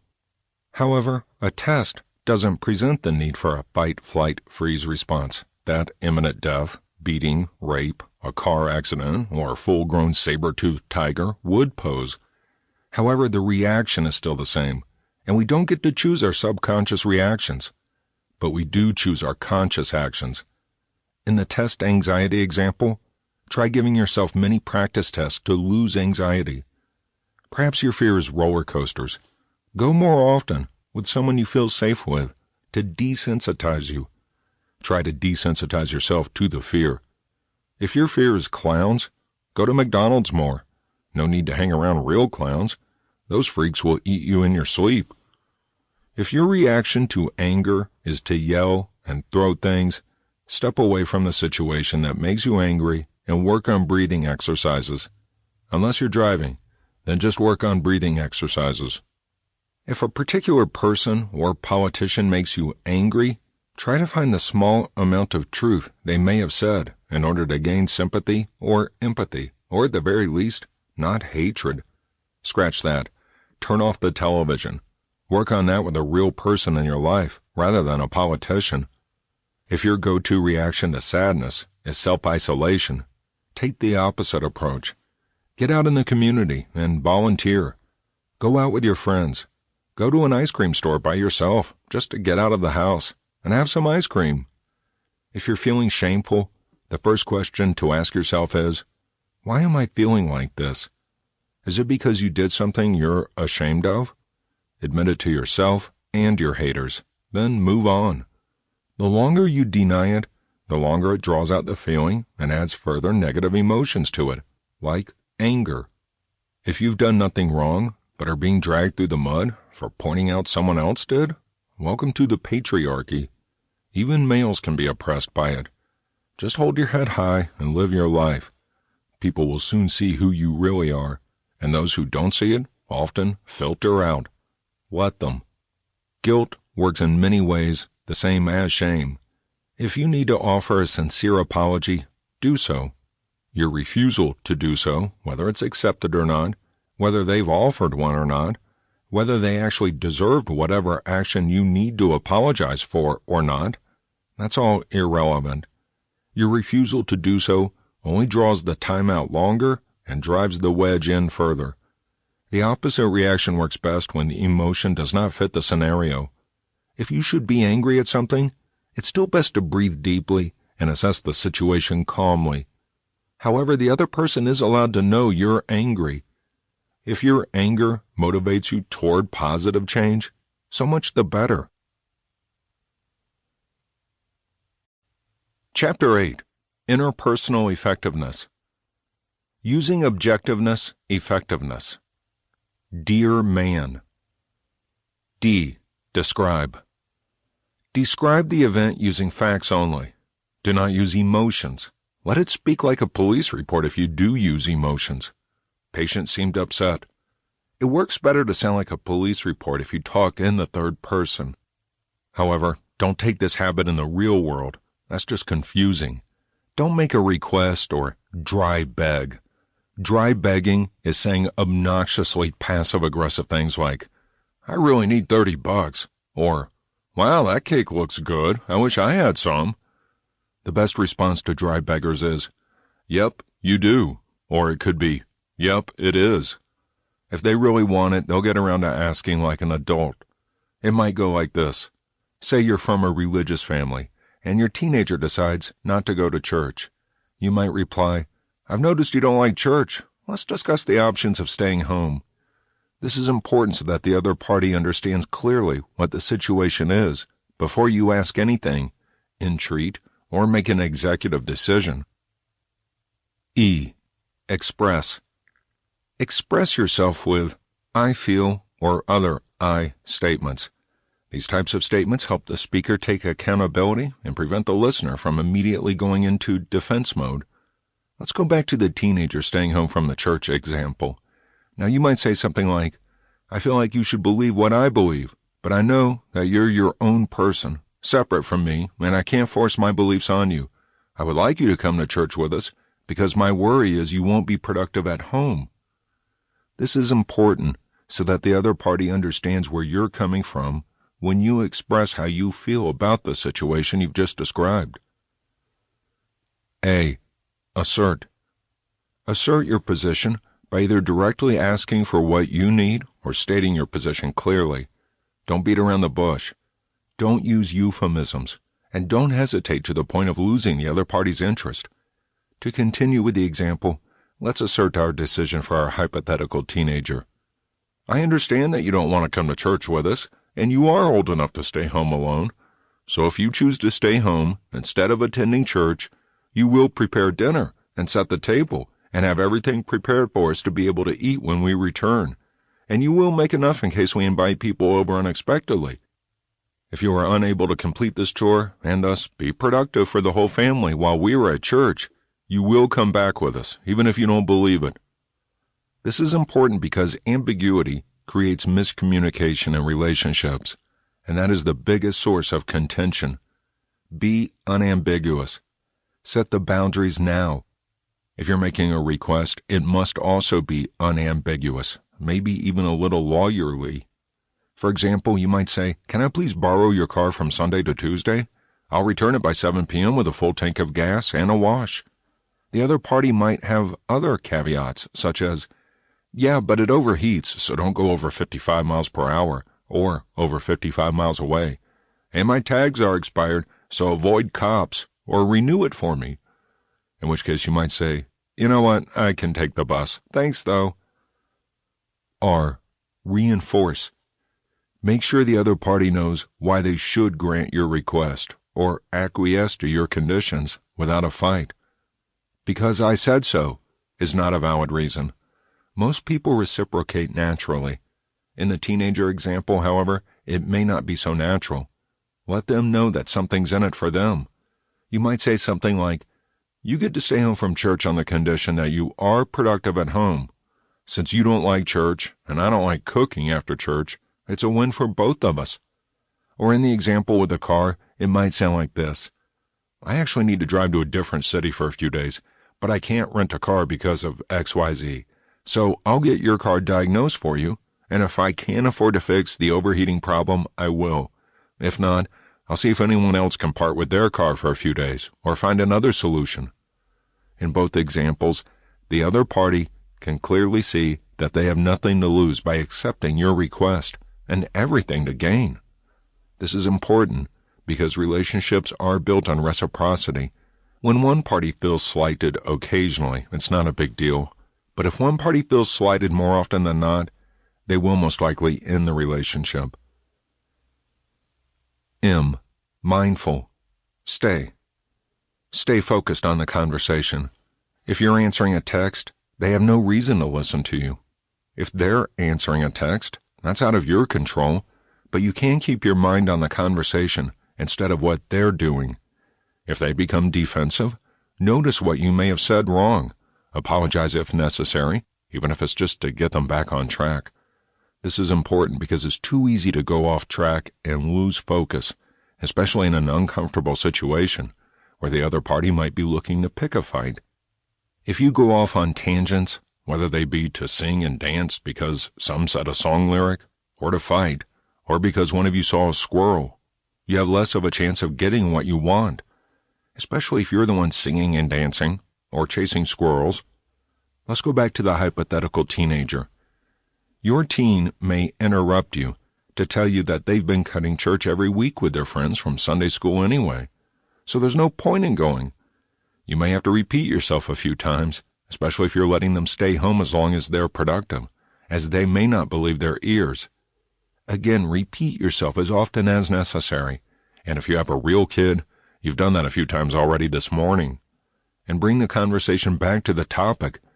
Detour. Focus. If you're using the example of asking an adult friend for something, you don't have the clout you do as a parent. You still may have to repeat yourself, but the interruptions might just be singing and dancing.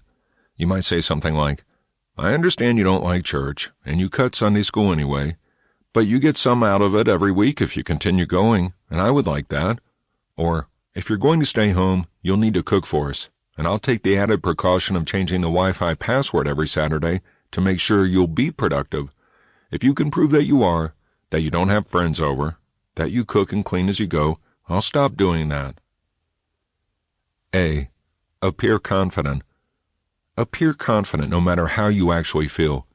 If you have this look all the time, little old ladies will ask you for a napkin at a restaurant when you're on a date, and it might not even occur to you to tell them that you don't work there, so you walk into the kitchen and get the napkins. Your nonverbal cues indicate confidence more than your verbal cues. Sit with your back straight and your head held high. Make eye contact. Orient your feet towards them. Where your feet are oriented is where your mind subconsciously goes. Appear confident and stand your ground. This is important because confidence signifies that your request isn't too difficult to grant, and that you're harder to turn down. There's no need to be overbearing like Ferris Bueller. If they do refuse you, in an adult-to-adult conversation, you might just ask if they're sure, then thank them for their time and let it go. If our teenager refuses you, this might be a good time to tell them what the other option is. Okay, you don't have to learn to cook, and if you can read, you can cook, by the way. You can keep coming to church with us, and thank you for letting me know about cutting Sunday school. I'll be sure to tell your friends as parents you all do that, because they'll want to know too. I'll let them know you told me. Thank you for caring about the salvation of your friends, who also should go back to church. This will most likely ensure you an excellent meal every Sunday. N. Negotiate. Negotiate. Remember, give to get, as selfish as that sounds. Everyone wonders, what's in it for me? You aren't demanding something, you're asking for something or setting down a rule. Even in setting down rules, you aren't demanding. If you think you can demand something of someone, even a child, expect defensiveness and confrontation. You give options. You may need to alter your request, to make it more pleasing. In the borrowing the car example, you offered to get the car diagnosed. AutoZone does it for free, and fix it if you could, and if you couldn't, you find another solution to our problem. This is important because building relationships may or may not be the most important reason we spend a few decades on this planet, but it certainly takes up most of our time. Whether we spend that time in actual relationships with other human beings, or wondering why we drive away other human beings, we spend an inordinate amount of time either with other people or thinking about them, whether we know them personally or not. So if we spend our energy browbeating others and expecting them to kowtow to us, that only works if you have money, and even then not everyone likes you, even if you somehow win elections. Mere mortals, without insane amounts of money, can't behave like that. We have to negotiate and play nice. Going back to the example of the teenager, this is pretty much already a negotiation. They still refuse to go to church or cook, and they tell you they don't care if you call their friends' parents. They really do. This is when you pull out your phone and look up the numbers of the kids' parents, who you probably know, at least by name already. Google white pages are great. Some rules are not to be negotiated. If, however, you start the conversation with trying to force them to go to church, this idea is a perfect negotiation, and now it seems, to them, that you've given in some. But for example's sake, you do try to negotiate. You might say, okay, if you don't come to church with us on Sunday, you still need to be productive at home. Would you rather have a list of chores to do? What is your suggestion to being productive, other than homework? Because I don't want you deliberately putting it off until Sunday. This approach helps your child feel like they have a say, like their voice is heard and not invalidated. If you start off demanding they go, then negotiate to this. You can offer it as a suggestion. And ask which of your suggestions they like best. You can both leave the conversation feeling like you've accomplished something, like you've got a win, like you're helping the other person out, with no ill will. Dear man. Using the dear man skills will improve any relationship. Start now. If you're yelling at each other all the time, at least you're still talking. There's still hope. It's when you stop talking entirely that it's harder to reconcile. These skills can reduce arguments and improve understanding. Let's put the whole conversation together now. Describe. I've noticed you don't like church. Let's discuss the options of staying home. Express. I feel like you should believe what I believe, but I know that you're your own person, separate from me, and I can't force my beliefs on you. I would like you to come to church with us, because my worry is that you won't be productive at home. Assert. I understand that you don't want to come to church with us, and you are old enough to stay home alone.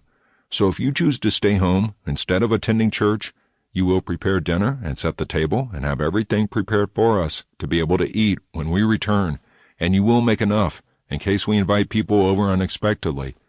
If you are unable to complete this chore and thus be productive for the whole family while we are at church, you will come back with us, even if you don't believe it. Reinforce. You get to stay home from church on the condition that you are productive at home. Since you don't like church, and I don't like cooking after church, it's a win for both of us. Mindful. Stay. I understand you don't like church, and you cut Sunday school anyway, but you get some out of it every week if you continue going, and I would like that.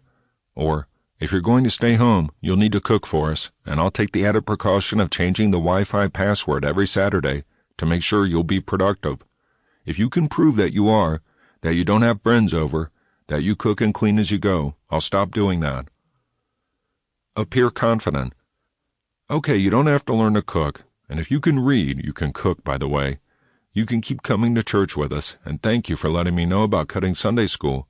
I'll be sure to tell your friends' parents you all do that, because they'll want to know too. I'll let them know you told me. Thank you for caring about the salvation of your friends, who also should go back to church. Negotiate. Okay, if you don't come to church with us on Sunday, you still need to be productive at home. Would you rather have a list of chores to do? What is your suggestion of being productive, other than homework? Because I don't want you deliberately putting it off until Sunday. Using relationship effectiveness.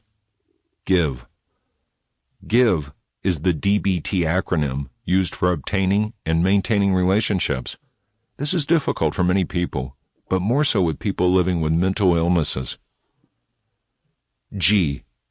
Be gentle. Be kind when addressing people. It seems we're much more capable of being kind to complete strangers and people we work with, but don't really like, than people we actually love. If you have a difficult topic to address with a loved one, be conscious of your tone of voice, facial expressions, body posture, and other nonverbal cues we all send every day. Be able to take no for an answer from the dear man approach. Again, this is a conversation between adults and not your hypothetical child. They have every right to say no without being guilted, judged, manipulated, or begged. Don't leave the discussion or threaten or manipulate them. Don't threaten to hurt them or someone else or yourself. If you're truly feeling the need to self-harm when talking with them, apologize for trying to start this discussion. Leave the situation and seek help. Don't name-call, condescend, bring up past injuries or debts you think they owe you. They do not owe you the right to say yes, no matter what you've done in the past. If this is a one-sided relationship, you may want to reevaluate how much time and energy you invest in it. Don't guilt trip or force the issue. Thank them for their time. Leave the situation or change the subject at an appropriate time. Remember this, no one owes you anything, and you don't owe anyone anything. Be kind. Use your inside voice and go right on back to being friends after they say no. You're an adult. You can solve this problem. I. Act. Be interested. The manual says to act interested in what the other person has to say. However, you should instead be interested. Anyone can act interested. You're probably acting interested now, listening to this. But in discussions with loved ones, especially difficult discussions, the kind that a dear man approach necessitates, you need to be interested. They're going to say something that may be important in a later conversation. Be interested. Be present. Be mindful. Show them the same interest you would like shown. Don't invalidate their words by your words or actions, or inactions or silence. Let them feel heard. Really listen to what they're saying, instead of waiting to speak. Worse yet, don't interrupt them to speak. Ask open-ended questions that show you're actually listening. Pay attention to your body language and make sure it's inviting and also showing interest, like nodding. Maintain eye contact. When you do speak, make sure you're not speaking only about yourself. Make space for other people in the conversation. Be comfortable with silence. Really, it's okay. Be cognizant of the other person's needs. If they wish to discuss something else, make sure this topic is done and both parties feel satisfied. If you're not there yet, let them know you're happy to discuss it at another time. V. Validate. Allow the other person to feel what they feel.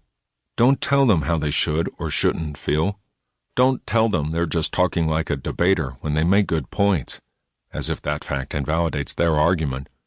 Don't dismiss what they have to say because they're younger than you or because they haven't had your experiences. Let them know you understand where they're coming from, even if you don't agree with their point.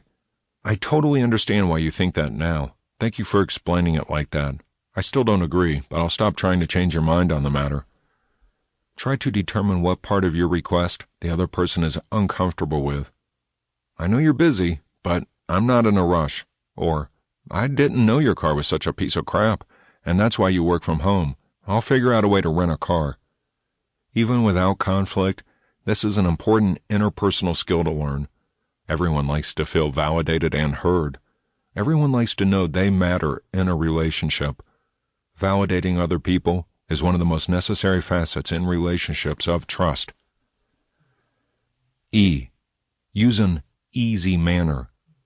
Smiling goes a long way in conversations with or without conflict. Not the forced, I actually want to kill you smile, but a real one. Unless you've worked in customer service for upwards of a decade, that smile always looks fake.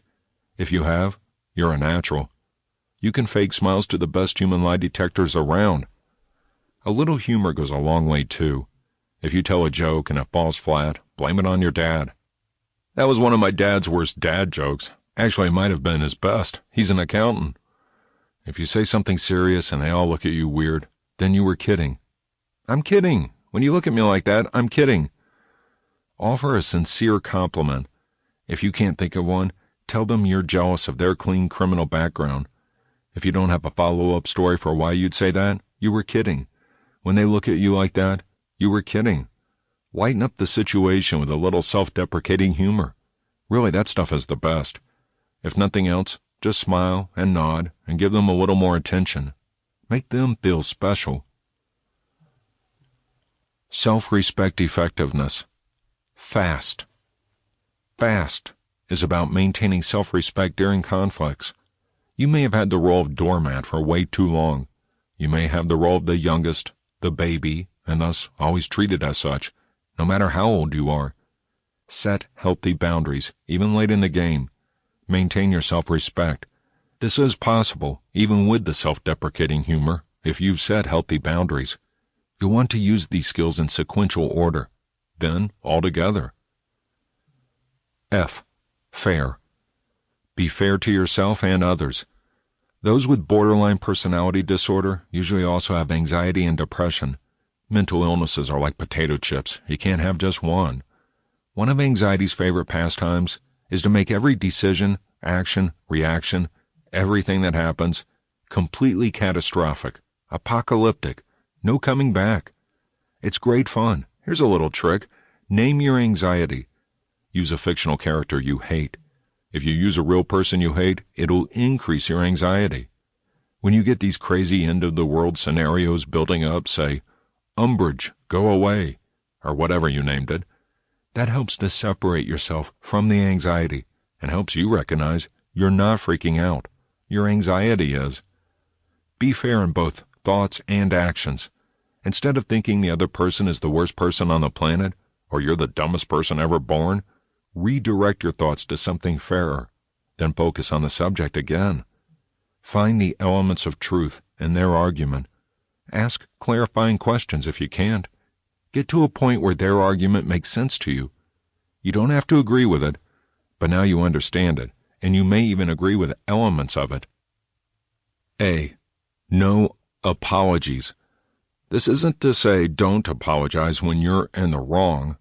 When you're in the wrong, absolutely apologize. This isn't to say don't apologize when you're not in the wrong. A common example of this is a typical woman. She'll say, sorry, as she passes you, instead of, excuse me, or on your left. When you're resolving a conflict with someone, you might be tempted to apologize just to get it over with and accept blame when it doesn't belong to you. Maintain your dignity. Don't do this. Don't even offer a fake, I'm sorry you feel that way, apology. Offer a, why do you feel that way? Or a, what responsibilities do you think you have in this scenario? Open-ended question, without appointing blame or getting defensive. S. Stick to your values. To stick to your values, you first have to know what your values are. Determine your values before opening this dialogue. Do some introspective self-examination and figure out what's important to you, what you won't bend on, and what you can bend on without losing any respect for yourself. The only person who has to live in your head is you. Make sure that as a person you can respect and love. Be honest about what you say your values are and what they actually are. If you say you value fiscal responsibility, but never budget, you need to either start budgeting or stop saying you value fiscal responsibility. If you say you value family, but cheat on your wife, reevaluate yourself. It might help to write down your values, then write down the actions you do that would corroborate those values. This might help you to determine your values. After you know what you stand for, keep standing. T. Be truthful. Be truthful with yourself and others. Do you downplay your accomplishments and exaggerate your faults? Do you downplay or avoid your faults entirely and exaggerate your accomplishments? Do you take credit or blame when it belongs to someone else? In the adult world, there is no need for this. You will be viewed as more honest among others if you can be honest with yourself. Are your words true? Will your version of a story closely match other people's? Are you as objective as possible about yourself and others? Using these steps will allow you to maintain your dignity. You may not be pleased with the outcome of the discussion, but you can walk away with your head held high. Think. These are the basics of dialectical behavior therapy. Using these steps will help in interpersonal relationships with or without conflict. There is a newer acronym, not widely known, but it is useful in interactions with conflict. It's called THINK, and its purpose is to help you reduce negative emotions towards others. T. Think.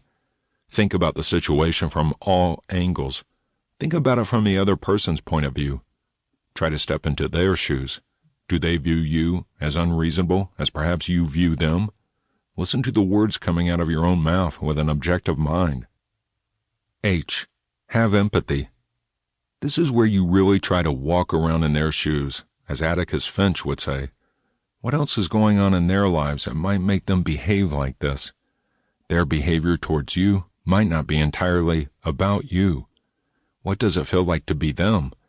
Let yourself feel their emotions for a moment. I. Interpretations. Interpret and misinterpret their behavior. Try to figure out why they might be behaving this way. Start with outlandish ideas to firstly open your mind, and secondly, realize how outlandish it sounds so you can come close to what might be a reality. For example, you might start out with this assumption and lead yourself to less outlandish ones. She's a test subject to see how mean she can be and is getting paid for this behavior. She's a test subject to see how mean people can be to her, but it's a double-blind study, so she doesn't know why she's getting paid or why a particular person is horrible to her, and she's reacting to that. She's not involved with any test about meanness, but just enjoys doing it for free. Her kid got called to the principal's office again, and she's sick of missing work for him and doesn't know what she's doing wrong. She's tired and having a bad day, bad week. I should just tell her she's doing a great job and not let it get to me. The point of that exercise is to bring your anger down enough to be able to do the next 2 steps. In. Notice. Notice the other person.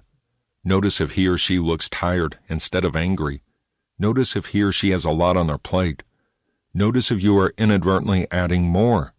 Notice if they smile at you, even if you're not on good terms. Hopefully you smile back, but you don't have to do anything just yet. Just notice. K. Kindness. This doesn't mean forgive and forget. This doesn't mean that if they apologize you can go back to treating them poorly, nor can they do that to you. It just means be kind. You may need your space for a bit.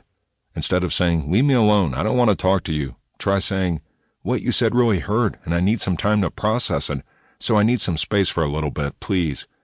This will give you a much better response, and when you're ready to talk to them again, they'll be more willing to express in a civil manner why they said what they said or did what they did, and maybe they'll apologize, and maybe they won't. In the end, what's important is that they will have nicer feelings towards you. This skill set could be determined as an interpersonal distress skill set. Like all the acronyms we've discussed, you won't become a master of any of these overnight.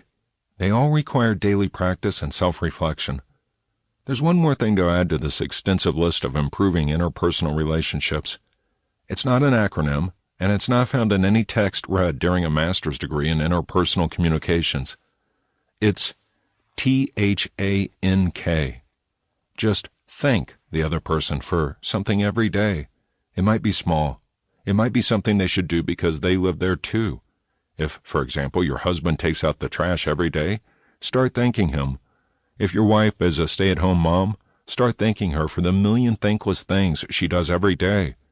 A simple act of gratitude will get you far, even just something like, hey, I don't know what your job entails, but I know it's hard, so thanks for letting me work. Thanks for keeping the kids alive and fed every day. Conclusion. Dialectical behavior therapy has offered much in the realm of therapies. Dr. Linehan has saved thousands of lives with her innovative work. A borderline personality disorder is not being crazy or unhinged. It's simply a mental illness. It includes many other mental illnesses as facets of it. Because of that, it only makes sense that an effective therapy would include many types of therapy and self-reflection.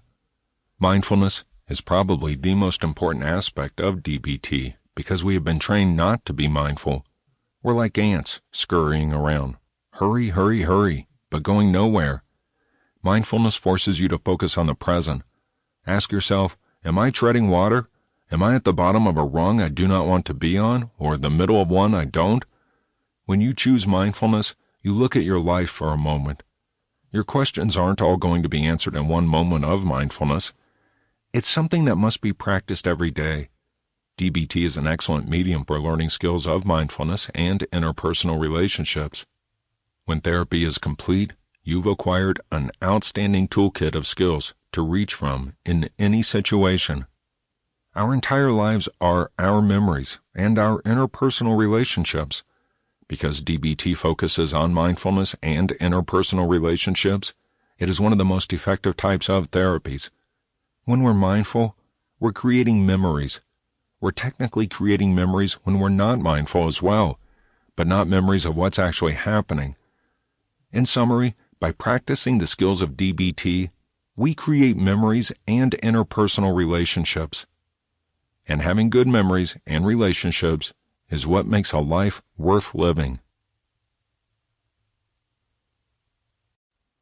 We would like to share with you a free sneak peek into another book by Stephen Turner that is available in audio format that we think you will really enjoy. The audiobook is called Cognitive Behavioral Therapy, an Essential CBT Guide to Rewiring the Brain and Overcoming Anxiety, Depression, and Intrusive Thoughts, using a highly effective form of psychotherapy. Enjoy. Introduction. Cognitive Behavioral Therapy, CBT, is a form of therapy that focuses on the connection between your thoughts, cognitive, and your actions, behaviors.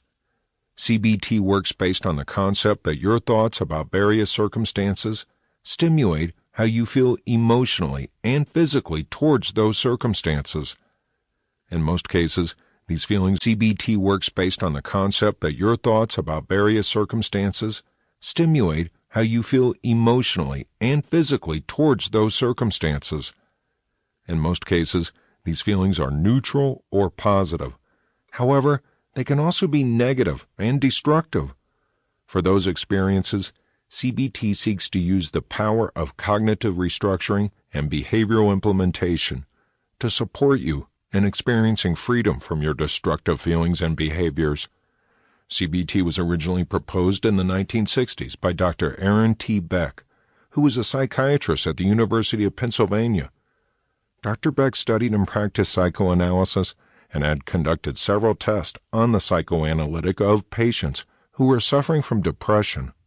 He was surprised when all his original beliefs around depression were invalidated by his findings, which ultimately led him to look even further into the way depression could be conceptualized.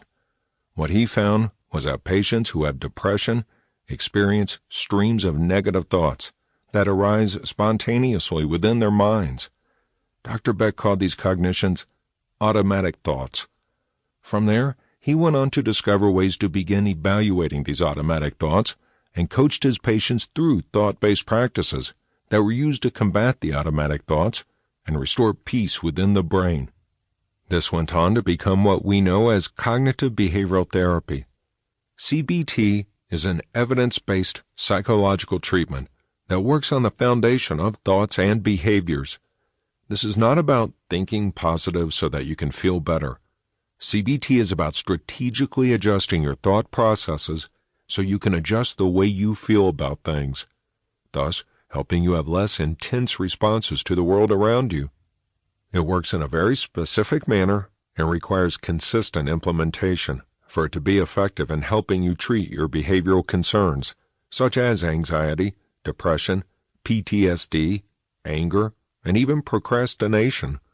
It has been even used to treat eating disorders and various addictive behaviors in people. Based on research, CBT has been proven to be just as effective, if not more effective, than using medication alone when it comes to treating depression and anxiety specifically. People who experience these two psychological disorders are known to experience consistent relapses in their depressive or anxious episodes, even if they are being treated with specific medications. When these individuals partake in CBT, however, they are far less likely to relapse, and if they do, they are far more resilient towards their relapses. This means that if you experience depression and you use CBT to treat it, you are less likely to experience major depressive episodes following successful treatment, because you are now equipped with the proper skills to overcome depression before it becomes problematic.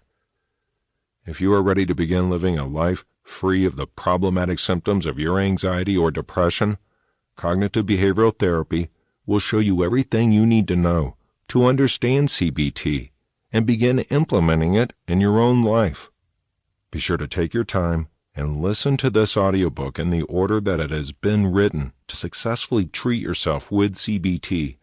Make sure that you truly find the time to fully understand the tools in Chapter 4 and that you understand how to implement them before moving forward so that you are equipped to deal with any challenges that may arise along your journey.